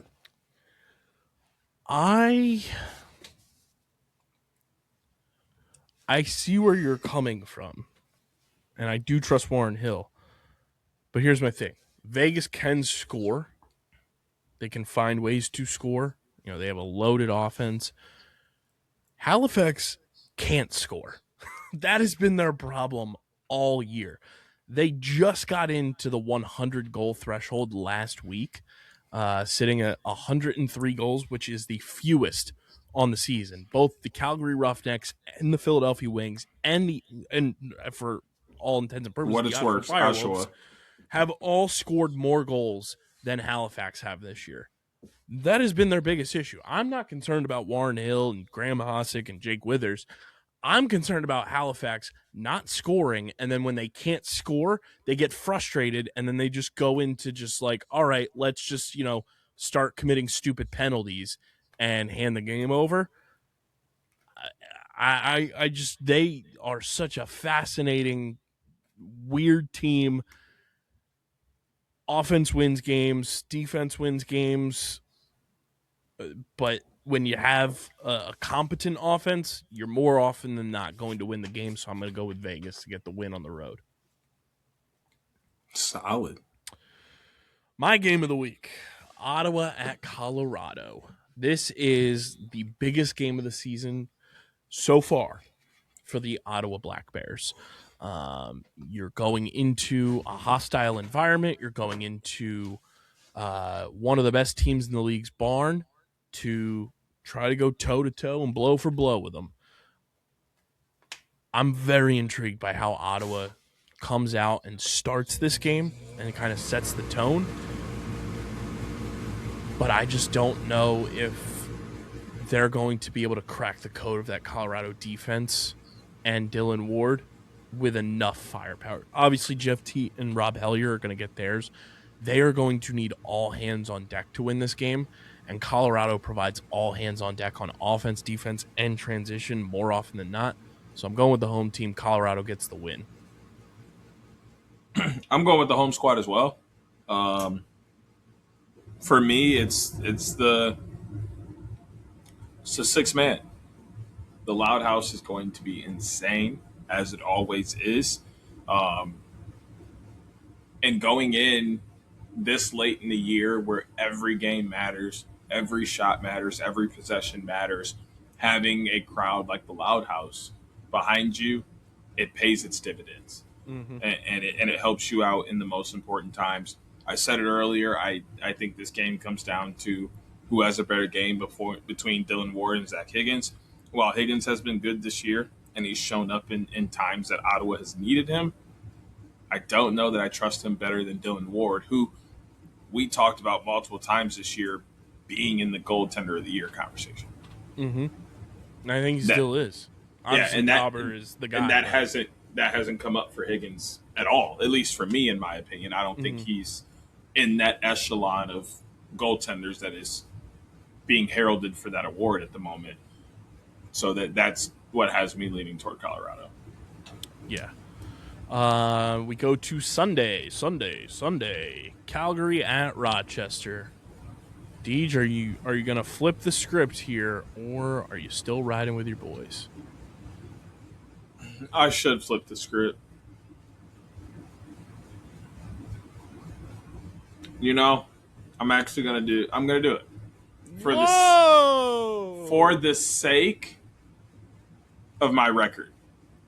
I got to get back over 500. I can't be dragging the team down. Right now I'm doing that with blind loyalty, and I can't keep doing that. Now, if I can get, 4 or 5 games over 500 over the next couple of weeks, okay, maybe blind loyalty comes back. But I got to be a team player. And also, Rochester has all the pieces to be as successful as they need to be. And they're slowly putting it together. I think they've looked a lot better the last couple of weeks than they looked, some of the previous weeks before. So I will take Rochester begrudgingly. I'm going with the Rochester Nighthawks. I think they're finding their groove again. I think that win over Saskatchewan in overtime was like hey, we're still, a team that's contending for a title. We've had a rough go, but that was a huge, feather in the cap type win, and I think they're going to build on it, and no better way to do it than with a team that's towards the bottom of the standings and against a team that's towards the top. So I'm going to go with Rochester, get the home win. And then we go to a really big old rock fight game. It's the Oshawa Firewolves and the Philadelphia Wings down in South Philly. I will unfortunately not be there for this one, but our guy RJ Clip That will be there photographing things. So definitely follow RGZ on the gram at RJ Clip That. Yes, sir. You know the vibes. Oshawa is cooked to us. They are fried. I'm going Philly, and if my picks go the way they are, the Wings, for the time being, are tied. I don't know how the tiebreaker. They would be right there with Halifax, still with a game to play against them, which would be incredible for just like the way the March to May goes and seeing how those 7 and 8 seeds play out in the playoffs. But I'm gonna go with the Wings to get the dub in South Philly. No offense to you. No offense to anyone putting on a Wings jersey. No offense to any fan that's been inside Xfinity Mobile this year to support the Wings. But this is the only game at this moment in the season that I would pick the Wings to win based on the competition. Maybe I pick them to beat Halifax when that comes around, depending on how things are going at that moment for both squads. But, like, based off the way Philly has played this year, the up and down inconsistencies of the team as a whole, the roster changes, what seems like to be consistently, it's hard to trust them, but I can trust them this weekend because Oshawa is literally impossible to trust right now. Even after their game last week against Ottawa, which went to the absolute brim in overtime, flukes happen. And I'm not sure that they're pulling out another fluke again against, the Wings this weekend. So I'm going to take Philly as well. And to put it in perspective, too, the Wings will play at Oshawa next week on Friday. So short week, but another home-and-home type situation for the Wings before they play Halifax. They'll have a bye, and then they'll play Halifax on the 27th. That game could be real big, Deej, because I just looked at Halifax's schedule, too. They obviously have Vegas this week. They're home against Toronto next Friday. Then they're at Georgia the following week, and then they're at Philly. Yep. Like, if Halifax go on a 3-game losing streak here, for all intents and purposes, and they're 4-10, Hachi Machi, that's going to be... It could get bad. Wild. So there you have it. Deej, you are going Vancouver, Halifax, Colorado, Rochester, Philly. I'm going Vancouver, Vegas, Colorado, Rochester, Philly. And those are our NLL Week 15 Picks of the Week, brought to you by Kenwood Beer. Let's head on over to the indoor-outdoor Olympic-style game. It is PLL Champ Series, WLL Champ Series, and it is brought to you by our PLL app code. Guys, there's no better way to keep up to date with Champ Series and everything going on down at the St. James than in the PLL app. It's a gamified app. You complete tasks each and every day. You earn points, ranks you up in the app, and you earn prizes for PLL shop discounts, ESPN Plus subscriptions, so much in the PLL app. Download the PLL app in the Apple App Store, Google Play Store, and go to the redeem code section in the app once you get it downloaded, and type in OTB Pod, and you get 500 XP on your account. So keep up to date with everything going on at Champ Series. Fuel your fandom. Get the PLL app today and use code OTBPOD to get 500 XP on your account. One thing that has like thrown me off with Champ Series, because I was trying to put the games on this weekend, and I was like searching for PLL, and like nothing immediately came up. And then I'm like looking, and they're like advertising everything to watch on the ESPN app, and I'm like, I want to watch it on my TV. Give me the television, not the phone. I'm not watching this on my phone. But then I had to take matters into my own voice and use the voice remote on my TV and be like, ESPN Plus Premier Lacrosse League. And then it pulled it up. Very weird, though. Like, I don't know why you wouldn't say ESPN Plus and the ESPN app, but that's just me. Deej, we're a week through Champ Series. We are recording this on Wednesday. I'll be down at the St. James on Thursday for the games. The Boston Guard, Maryland Charm, New York Atlas, California Redwoods on Friday. Thursday, it's Carolina and Denver, New York and California. I'm pumped. First week was absolute cinema. We had records get broken. We had some teams burst onto the scene. We had some players burst onto the scene. Your initial takeaways from week 1 of the 2026 PLL and WLL Championship Series? Excited to be a Redwoods fan. I feel like there has been a long time since I've actually had something to be excited for as a Redwoods fan. And this is making me feel extremely excited. Dylan Malloy looks great. Romar Dennis is finding his range again. Andrew McAdory does what Andrew McAdory does. And then you also have Aiden Denenza, who has been absolutely unreal to start off Championship Series last weekend. Actually leads the Redwoods in points. And then on the flip side, Matt Note. I want to sincerely apologize to you, sir, for the things I said earlier this year when saying I wanted Jack Frassion on the team and why I wanted Frassion on the team over you. You have made me eat every single one of those words, as you have been absolutely phenomenal in this championship series. Matt Note and Austin Kaut on, what was that, Saturday night? That was, or was that Sunday? Sunday afternoon. Top-notch goalie play. Chaos will absolutely be fighting their last round-robin game. I'm excited to see how these round-robin games play out. I think there's been phenomenal play all around. You look at these teams and how they're competing. New York looks great as well. Denver has some bright spots on their squad as well. On the men's side of things, we're getting the same championship series we've been getting the last couple of years. One team seems to be a step above everyone else, but the other three, as long as they're not the Maryland Whipsnakes, are competing to an umpteenth level in terms of just close ability. Like, the Whipsnakes never looked like they really belonged out there, but all of these teams do. And that's really exciting to see. But then there's, the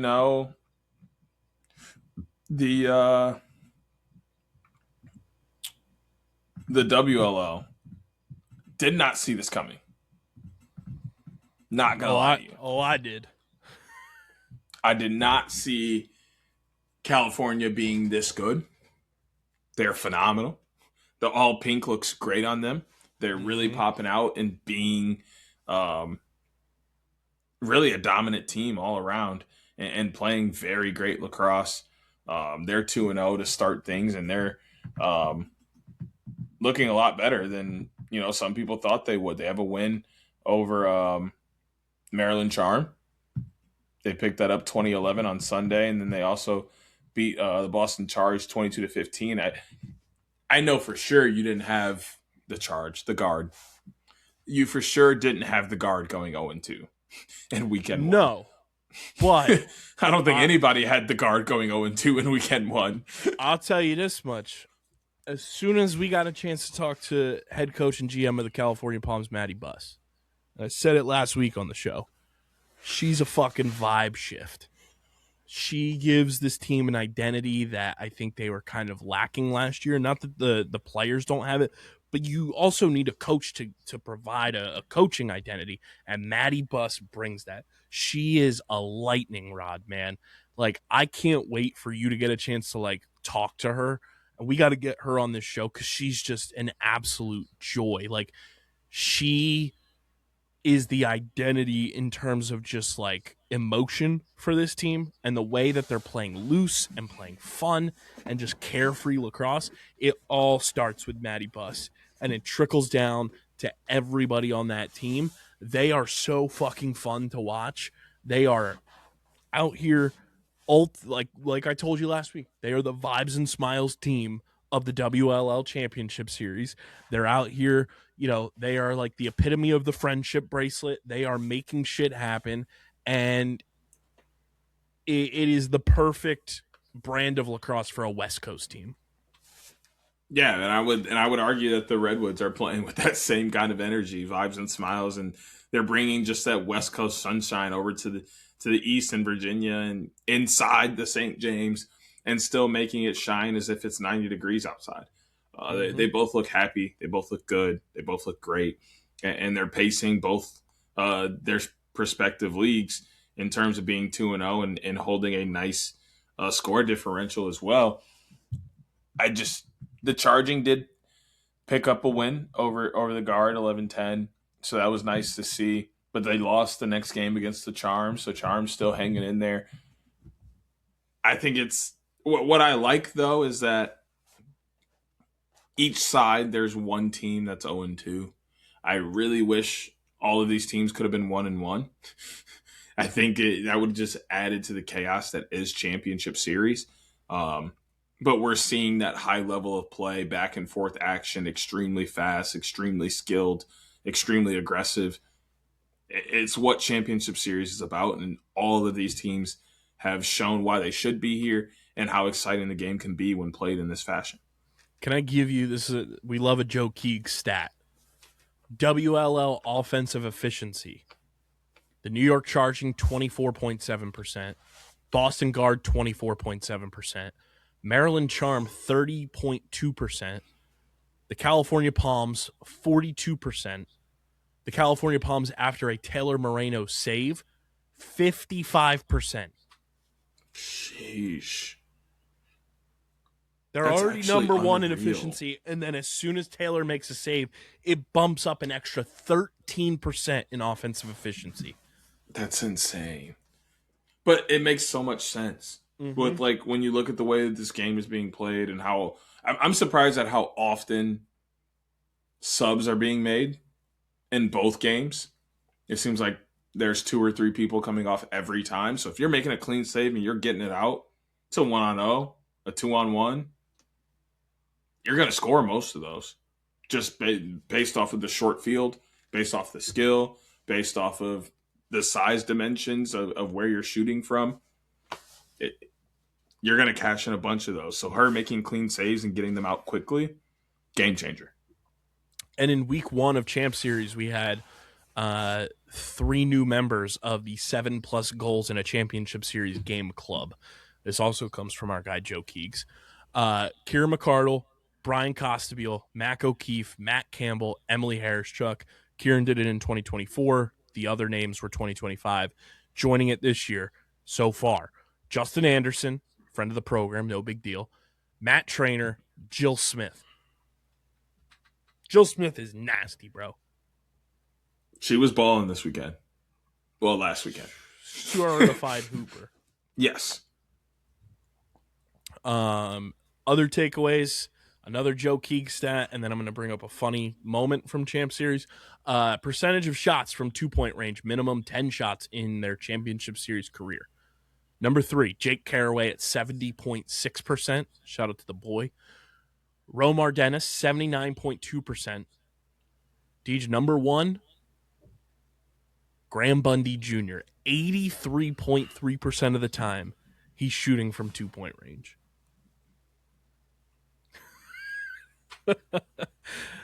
Incredible. Speaking of Graham Bundy Jr., he and KJ got into it. KJ got ejected from that Atlas and Outlaws game for quote-unquote fighting. Number 1. Oh, I did see that. Number 1, I don't think there should have been ejections. Because that was I've seen worse on a elementary school playground. Second, The people in the comments on that video talk about, little, what was it? I want to pull up the exact quote here because Brian went in on him too. It was so funny. But somebody literally asking, here it is, soft American field game, come to Canada, play box, he gets his face punched in. And Brian said, Canadian Kyle Jackson, who's played 8 years in the NLL. And I said, Haudenosaunee national team member Kyle Jackson? Like, you talking about him? What are we talking about? People are just trying to find every reason to hate on Sixes, and I don't get it. Like, actually, I realize the only people who hate Sixes are people who don't play anymore. Like, don't play any kind of lacrosse at all anymore. Because all the players love Sixes. Mm-hmm. Every player we've talked to, like, aspires to be able to play in Champ Series. Yep, and they're all looking forward to trying to crack a roster spot for the USA team that's going to be in the Olympics in 2020. Or the Canada team, or whatever country they're from. You also have all the people who are still very into lacrosse, maybe get out and play catch with their friends from time to time, are coaching or are playing men's league. They all love Sixes. Mm-hmm. So it sounds like people who don't play anymore don't like Sixes. It's like people who argue basketball. Oh, I don't really like 3-on-3 because it's just not what we played. We never played 3-on-3. It was always 5-on-5, and we always did this, always did that. 3-on-3 isn't real basketball. Excuse me? They play on a court. It has three-pointers, has a free throw line, a paint, a basketball, a rim. There's teams. There's a referee. There's scoring. Mm-hmm. Sounds like basketball to me. Oh, wait. Hold on. Let's think about this for a second. Lacrosse. There's a field. There's goals. There's refs. There's sticks. Maybe different variations of sticks, but there's sticks. Back and forth action. Sure, there's some minor changes, a few less positions. You see that in 3-on-3. A little bit of a different court size dimensions, field dimensions. You see that in 3-on-3. It's no different. Let's not act like it's this crazy big thing, but that's like the one thing I'm tired of seeing online is like these old geezers just being like, oh, this isn't lacrosse. This is stupid. Nah, nah, nah. Then don't watch. Don't watch. It's not for you then. That's fine. It's so goofy. Like homie who was it, Two Hand Scoop, that posted the score and was like, this is not lacrosse. It was like him or like Upstream Lax or something. Like, no, this is very much lacrosse. Just because you don't like it doesn't mean it's not lacrosse. Right. Which is why I'd like never respond, because like I'm not trying to be in that whole like rage bait scenario thing, but it's like, get over yourself. Yeah. The game of lacrosse is not here to ponder to you and your era of lacrosse. It's here to ponder to the world. It's here to ponder to the fans. And if the world is evolving and the fans are wanting to see more action, the least you can do is provide a scene where they see more action. Mm-hmm. I mean, shout out to the Denver Outlaws, too. Coming out on fire in that first game. 32 points. Just a diabolical display. But then, quick turnaround. The Redwoods had rest. The Outlaws did not. And the Redwoods absolutely dominated. Put up 26. Prevented Denver from even hitting 15. They only scored 14. The two teams that exited the first week with an undefeated record and a positive score differential were both California teams. Yep. The Palms and the Redwoods. Only teams to do so. Carolina's 0-2. I know they're the team I picked to win it all. I'm not concerned because they've shown like that they're in these games. Their first game was against New York.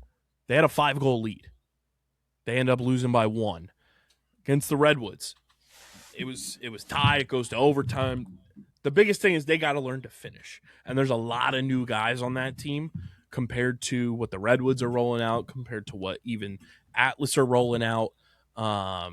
We've seen the ups and downs with Denver a little bit. The highs were really high, the low was pretty low.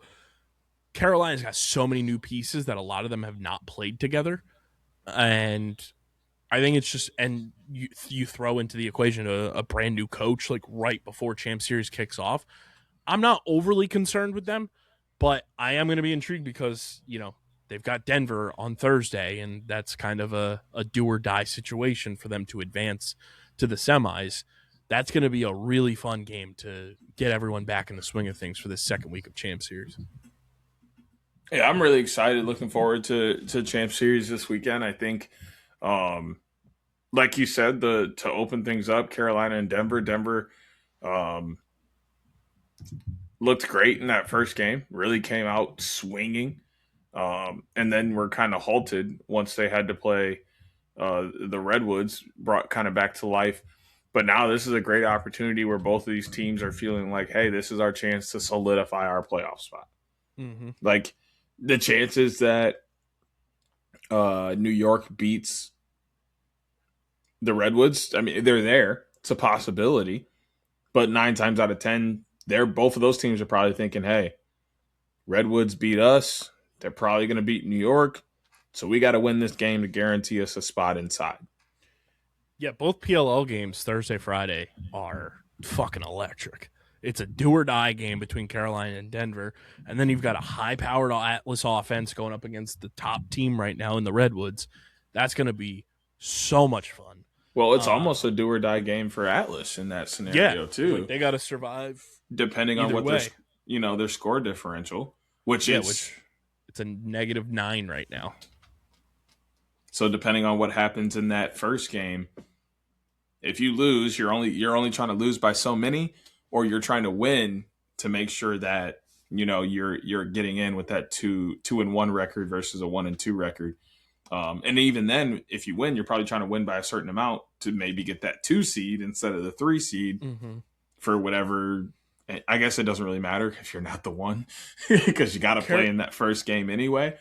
But Carolina has the best track, I think, if they win. If Carolina wins, they are sitting kind of pretty because they're 0-2, but their score differential is just -3. Like we've seen 0-2 teams like the Whipsnakes have it much worse with score. Yeah, but at least their score differential is not massive to dig themselves out of. Right, but if they win at 0-2, they're banking on a loss, California winning from New York, or they have to beat Denver by so many to then have the tiebreaker on them. Tough scenario to be in. In my opinion, I think Denver is in the best position here. All they have to do is win. Denver wins, they're in, guaranteed. There's no one else in the way that's going to take that from them. And then I think Carolina's in the best position after that. I think New York is actually in the worst spot. Being 1-1. Let me change that. New York's in a better spot than Carolina only because they play after that game. So they will know exactly what they need to do heading into their game Friday night. For me just because they have the worst score differential that they're still trying to dig themselves out of. Yeah, but if you think about it, if Carolina loses, there's zero pressure on New York. That's the only reason I say they're in a better position. They know exactly what they're going to need to do or not do come Friday because the result of what happens Thursday changes everything for them. Now, if Carolina wins that game, now you have a lot of work to do. You're a little more stressed than you were before. But if Carolina loses, you can just chalk it up and be like, hey, it is what it is. Whether we win or lose, we're in. It's a great place to be. I love Stephen Brooks' response. I asked him, how do you focus on finishing? And he was like, well, with the benefit of having the week, like the double weeks, I'm a film rat. He was like, I'm going to watch these games and it's why we love Brooksy. He's just the man. And if there's anybody who's going to dig Carolina out of this hole right now, it's going to be him implementing adjustments and making sure that this team has the best, guys suited up for game day and ready to rock and roll. And I'm very intrigued to see how they respond and come out at 6:00 on Thursday against Denver. And I think it's a big benefit for Carolina too, even though they haven't all played together. Like, there's a lot of veterans on that team versus Denver, who have a lot of first timers who have certainly popped off and showed their stripes in that game against the Atlas. But that game is going to be such a domino effect the rest of the way. I 100% agree. That game Thursday really kicks a lot of things in motion. Also, if I'm being honest, I think the Redwoods are hoping Carolina loses. Oh, 100%. Because then they don't have anything to worry about in that game either. They don't have to worry about, New York bearing down their neck trying to do certain things. It's just, hey, we're in. Carolina loses, they're automatically in. Whatever happens in that game happens. Mm-hmm. Well,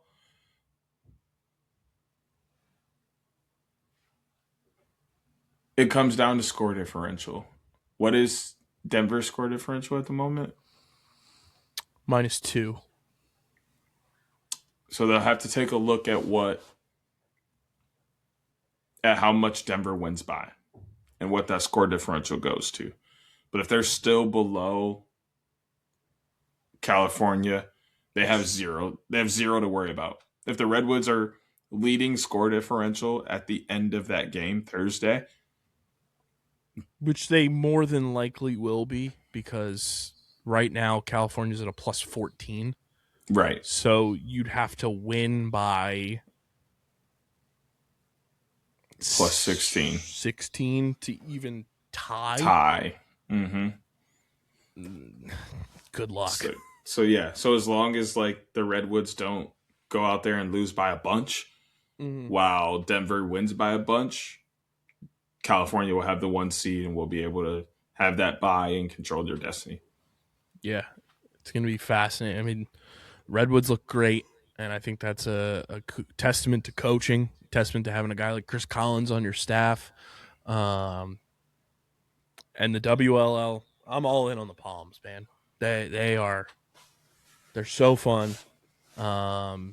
They look like the most complete team. The other 3 teams have played, in spurts really well. Outside of maybe Boston, but even Boston, that first game against the New York Charging, they were in. It was 11-10. California just looks like the most complete team, top to bottom. Maddie Buss said it in the press conference. She said she's so thrilled with how every single member of their team has bought into playing transition and defense, which I think you need to do in a series like this. If you don't buy into that, it's just going to be a bloodbath every time you're out there. And I think teams have learned and adapted to that. And we've seen some quality, performances from Maryland. We've seen a good New York win against Boston, but complete team wins, it's been California against Boston and California against Maryland. They've scored 20-plus goals, or 20-plus points, in both of their games. They're the only team to do that. And they're having fun and smiling in your face every step of the way. They are. I know we said it last week. We were open to changing our picks. I'm full-fledged changing my pick.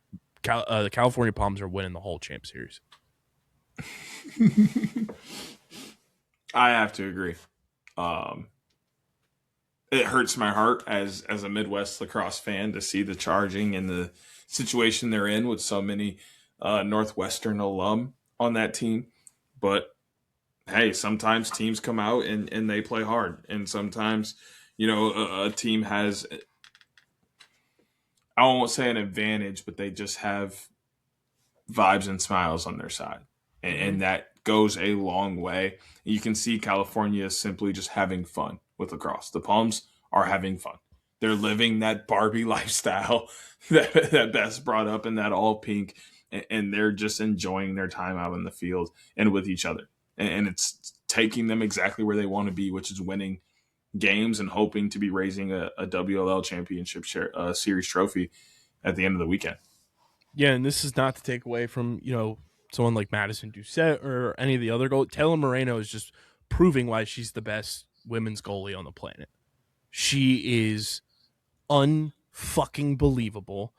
And I think her experience in Champ Series last year has given her a lot to like digest and adjust her game to. And she is hands down the best goalie on the field every time that California is playing in a game, and it's not particularly close. And she is a huge reason why they're 2-0. She is a huge reason why the California Palms have the best score differential of any team in this championship series, men or women. They're at a plus 16. They've been unbelievable, and they're shutting teams down while scoring in their face. I think they're winning the whole thing. I couldn't agree more. Taylor Moreno has been fantastic between pipes. That's where a lot of it starts. And then they have the energy all around the field to just make things pop. Like I said, those vibes and smiles are carrying them far. And I don't expect them to go away anytime soon. California's 2-0, plus 16 score differential. Looking at the other teams, Maryland's 1-1 with a -3. New York's 1-1 with a -5. Boston's 0-2 with a -8. The games upcoming, it's New York and California at 8 p.m. on Thursday, Boston and Maryland on Friday at 6 p.m. Who advances in your mind, and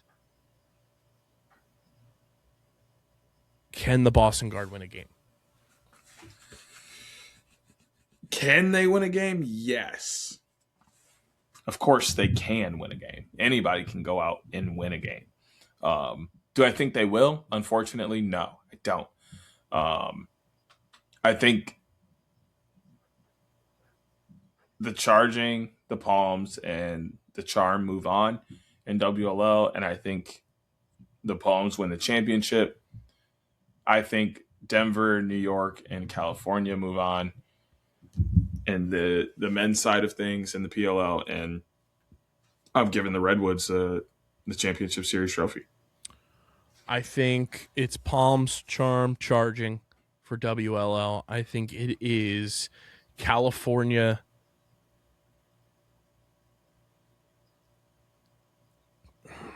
Carolina, and Denver. I think Atlas go home. Strong. I think Atlas go home.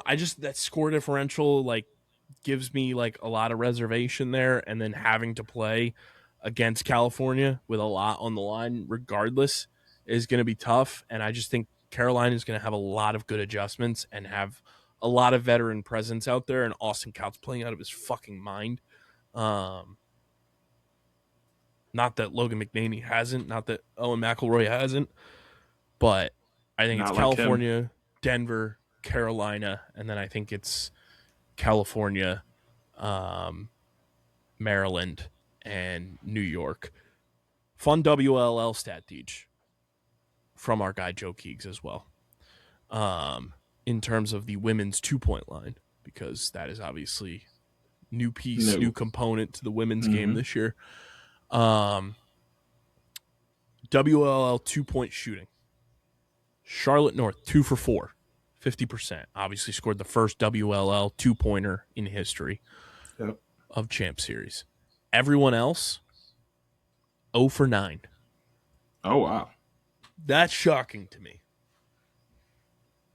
Just based on some of the... I would say that's going to become a thing for them, a difference maker, but not really. And I guess that doesn't surprise me because, like, when you look at women's lacrosse, for the most part, it's all like 10 meters and in. Like, they're not shooting very far out often. A lot of them aren't working on having this crazy step down or quick release from the outside that's going to help. So, like, it doesn't shock me that there aren't a lot of 2-pointers being cashed in. There aren't really that many taken. That's 13 total. I think we can look back at almost every PLL championship series game, and there's been 13 or more 2-pointers taken in. Graham Bundy's shooting over 80% of the time from 2. In that specific game alone, just one game, they're shooting more than 13 times. So I think that kind of factors into that mostly, is just the way their game is played traditionally it also affects the way they're going to play sixes. I'm just kind of surprised that Emily Harris-Chuck isn't on the board. She's the one that I felt like could go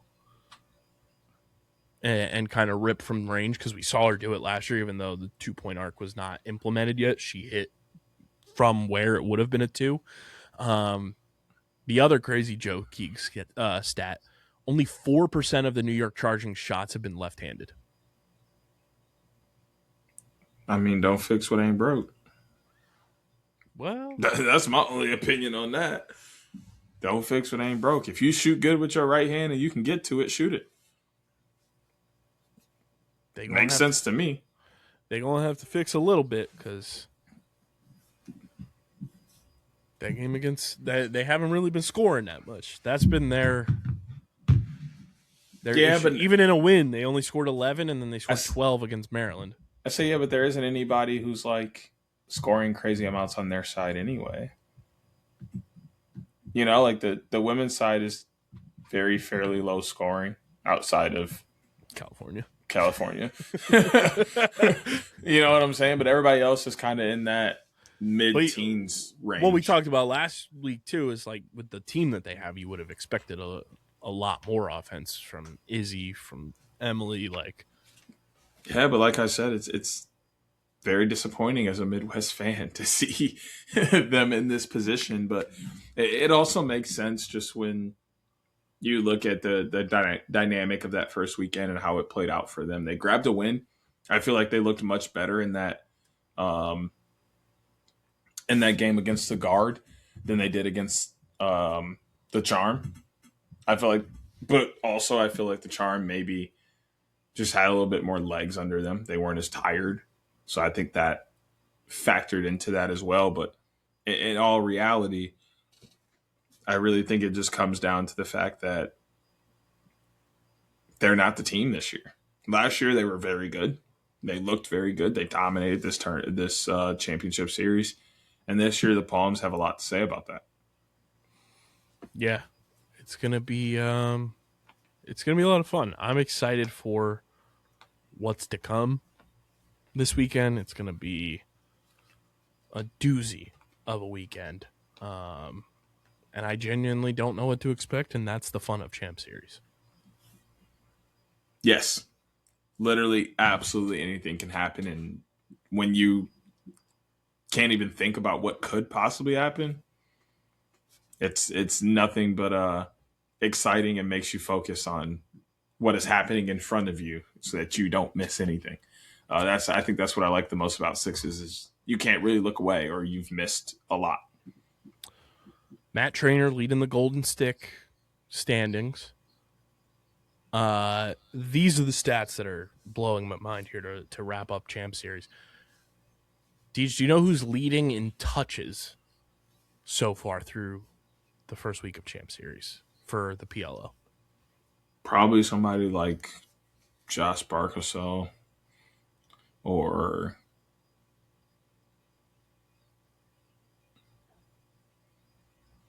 Kyle Jackson. How about Austin Kaut? Okay, I mean, I guess that makes sense too. I mean, he saw about 45 touches. He saw about 45 million shots in the first 2 games. 82 touches. 3 goalies are in the top 5. It's Austin Kaut, Matt Note, and Aiden Denenza are tied for second with 78. Andrew McAdory is 4th with 76, and Will Mark is 5th with 70. I think that tracks just because from what I'm seeing, there's a lot of saves, quick outlets, shot right from that guy. So that's only 3 people touch the ball in that sequence, and 2 of them are goalies. It kind of makes sense into how that's tracking out, in my opinion, but that is still very, very interesting.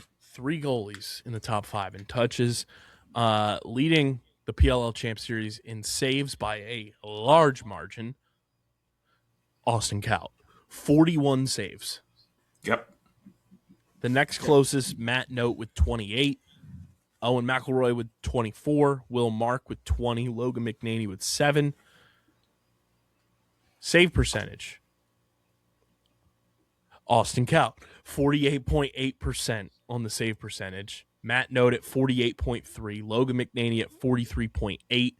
Owen McElroy at 42.7%. Will Mark at 33.9%.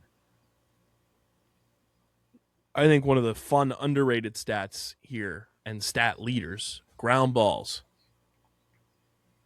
Austin Cal is 5th with 6, followed by Lance Madonna, Matt Trainer, and Mark Lassini with 7. Leading PLL Champ Series in ground balls with 8. It's your guy, Deej. Denenza? Michigan's own, California Redwood's own, Mikey Boehm. Oh, that's not a shocker. I feel like 4 or 5 of those have been right in front of the crease. Underrated He's just stat. trying to throw it back inside. Like, that's just like, I don't know, because he almost got that one at the end of that game, and they were on the broadcast like, that's such a Mikey Boehm thing to do, and I was like, oh, little do you know. Yes, that is exactly a Mikey Boehm thing to do. I cannot count on one hand, or I cannot count on 2 hands, 2 feet, and your 2 hands and 2 feet, the amount of times he did that in Michigan in 4 years. That is what Mikey Boehm does. So not really a shocker, but it is extremely key in a stat that's helping the Redwoods win these games, because he's picking up key ground balls and making plays off that. Yeah, it's going to be so much fun this week. I'm pumped. I'm pumped to be down there. Hopefully doing a lot of fun stuff down there. Stay tuned. But looking forward to it. And, yeah, DJ, any final thoughts before we get on out of here? Roll them woods, baby. And go Palms. West Coast till I die, baby. No. Y'all hear that, Michigan? Y'all hear that, Adrian College? Don't even. You know, I'm the biggest Midwest lacrosse supporter of all time. Oh, that's hysterical. Make sure you guys are following us on the socials at OTB LaxPod across the board. Follow DJ at SCS_next great. Follow Hoots at HootsSportsMedia.com. Follow RGZ at RJ Clip That. Subscribe to the pod, Apple, Spotify, wherever you get your podcasts. Subscribe to the Underground Sports Philadelphia and Outside the Box podcast YouTube channels. Please subscribe. But yeah, enjoy this insane weekend of lacrosse.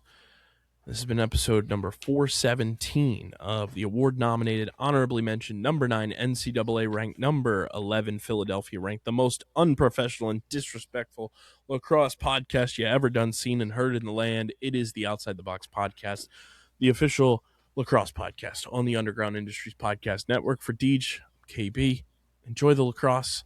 I'll catch you all live from Champ Series. But until Tuesday's college show, where Deej will see you, I'll see you all next week.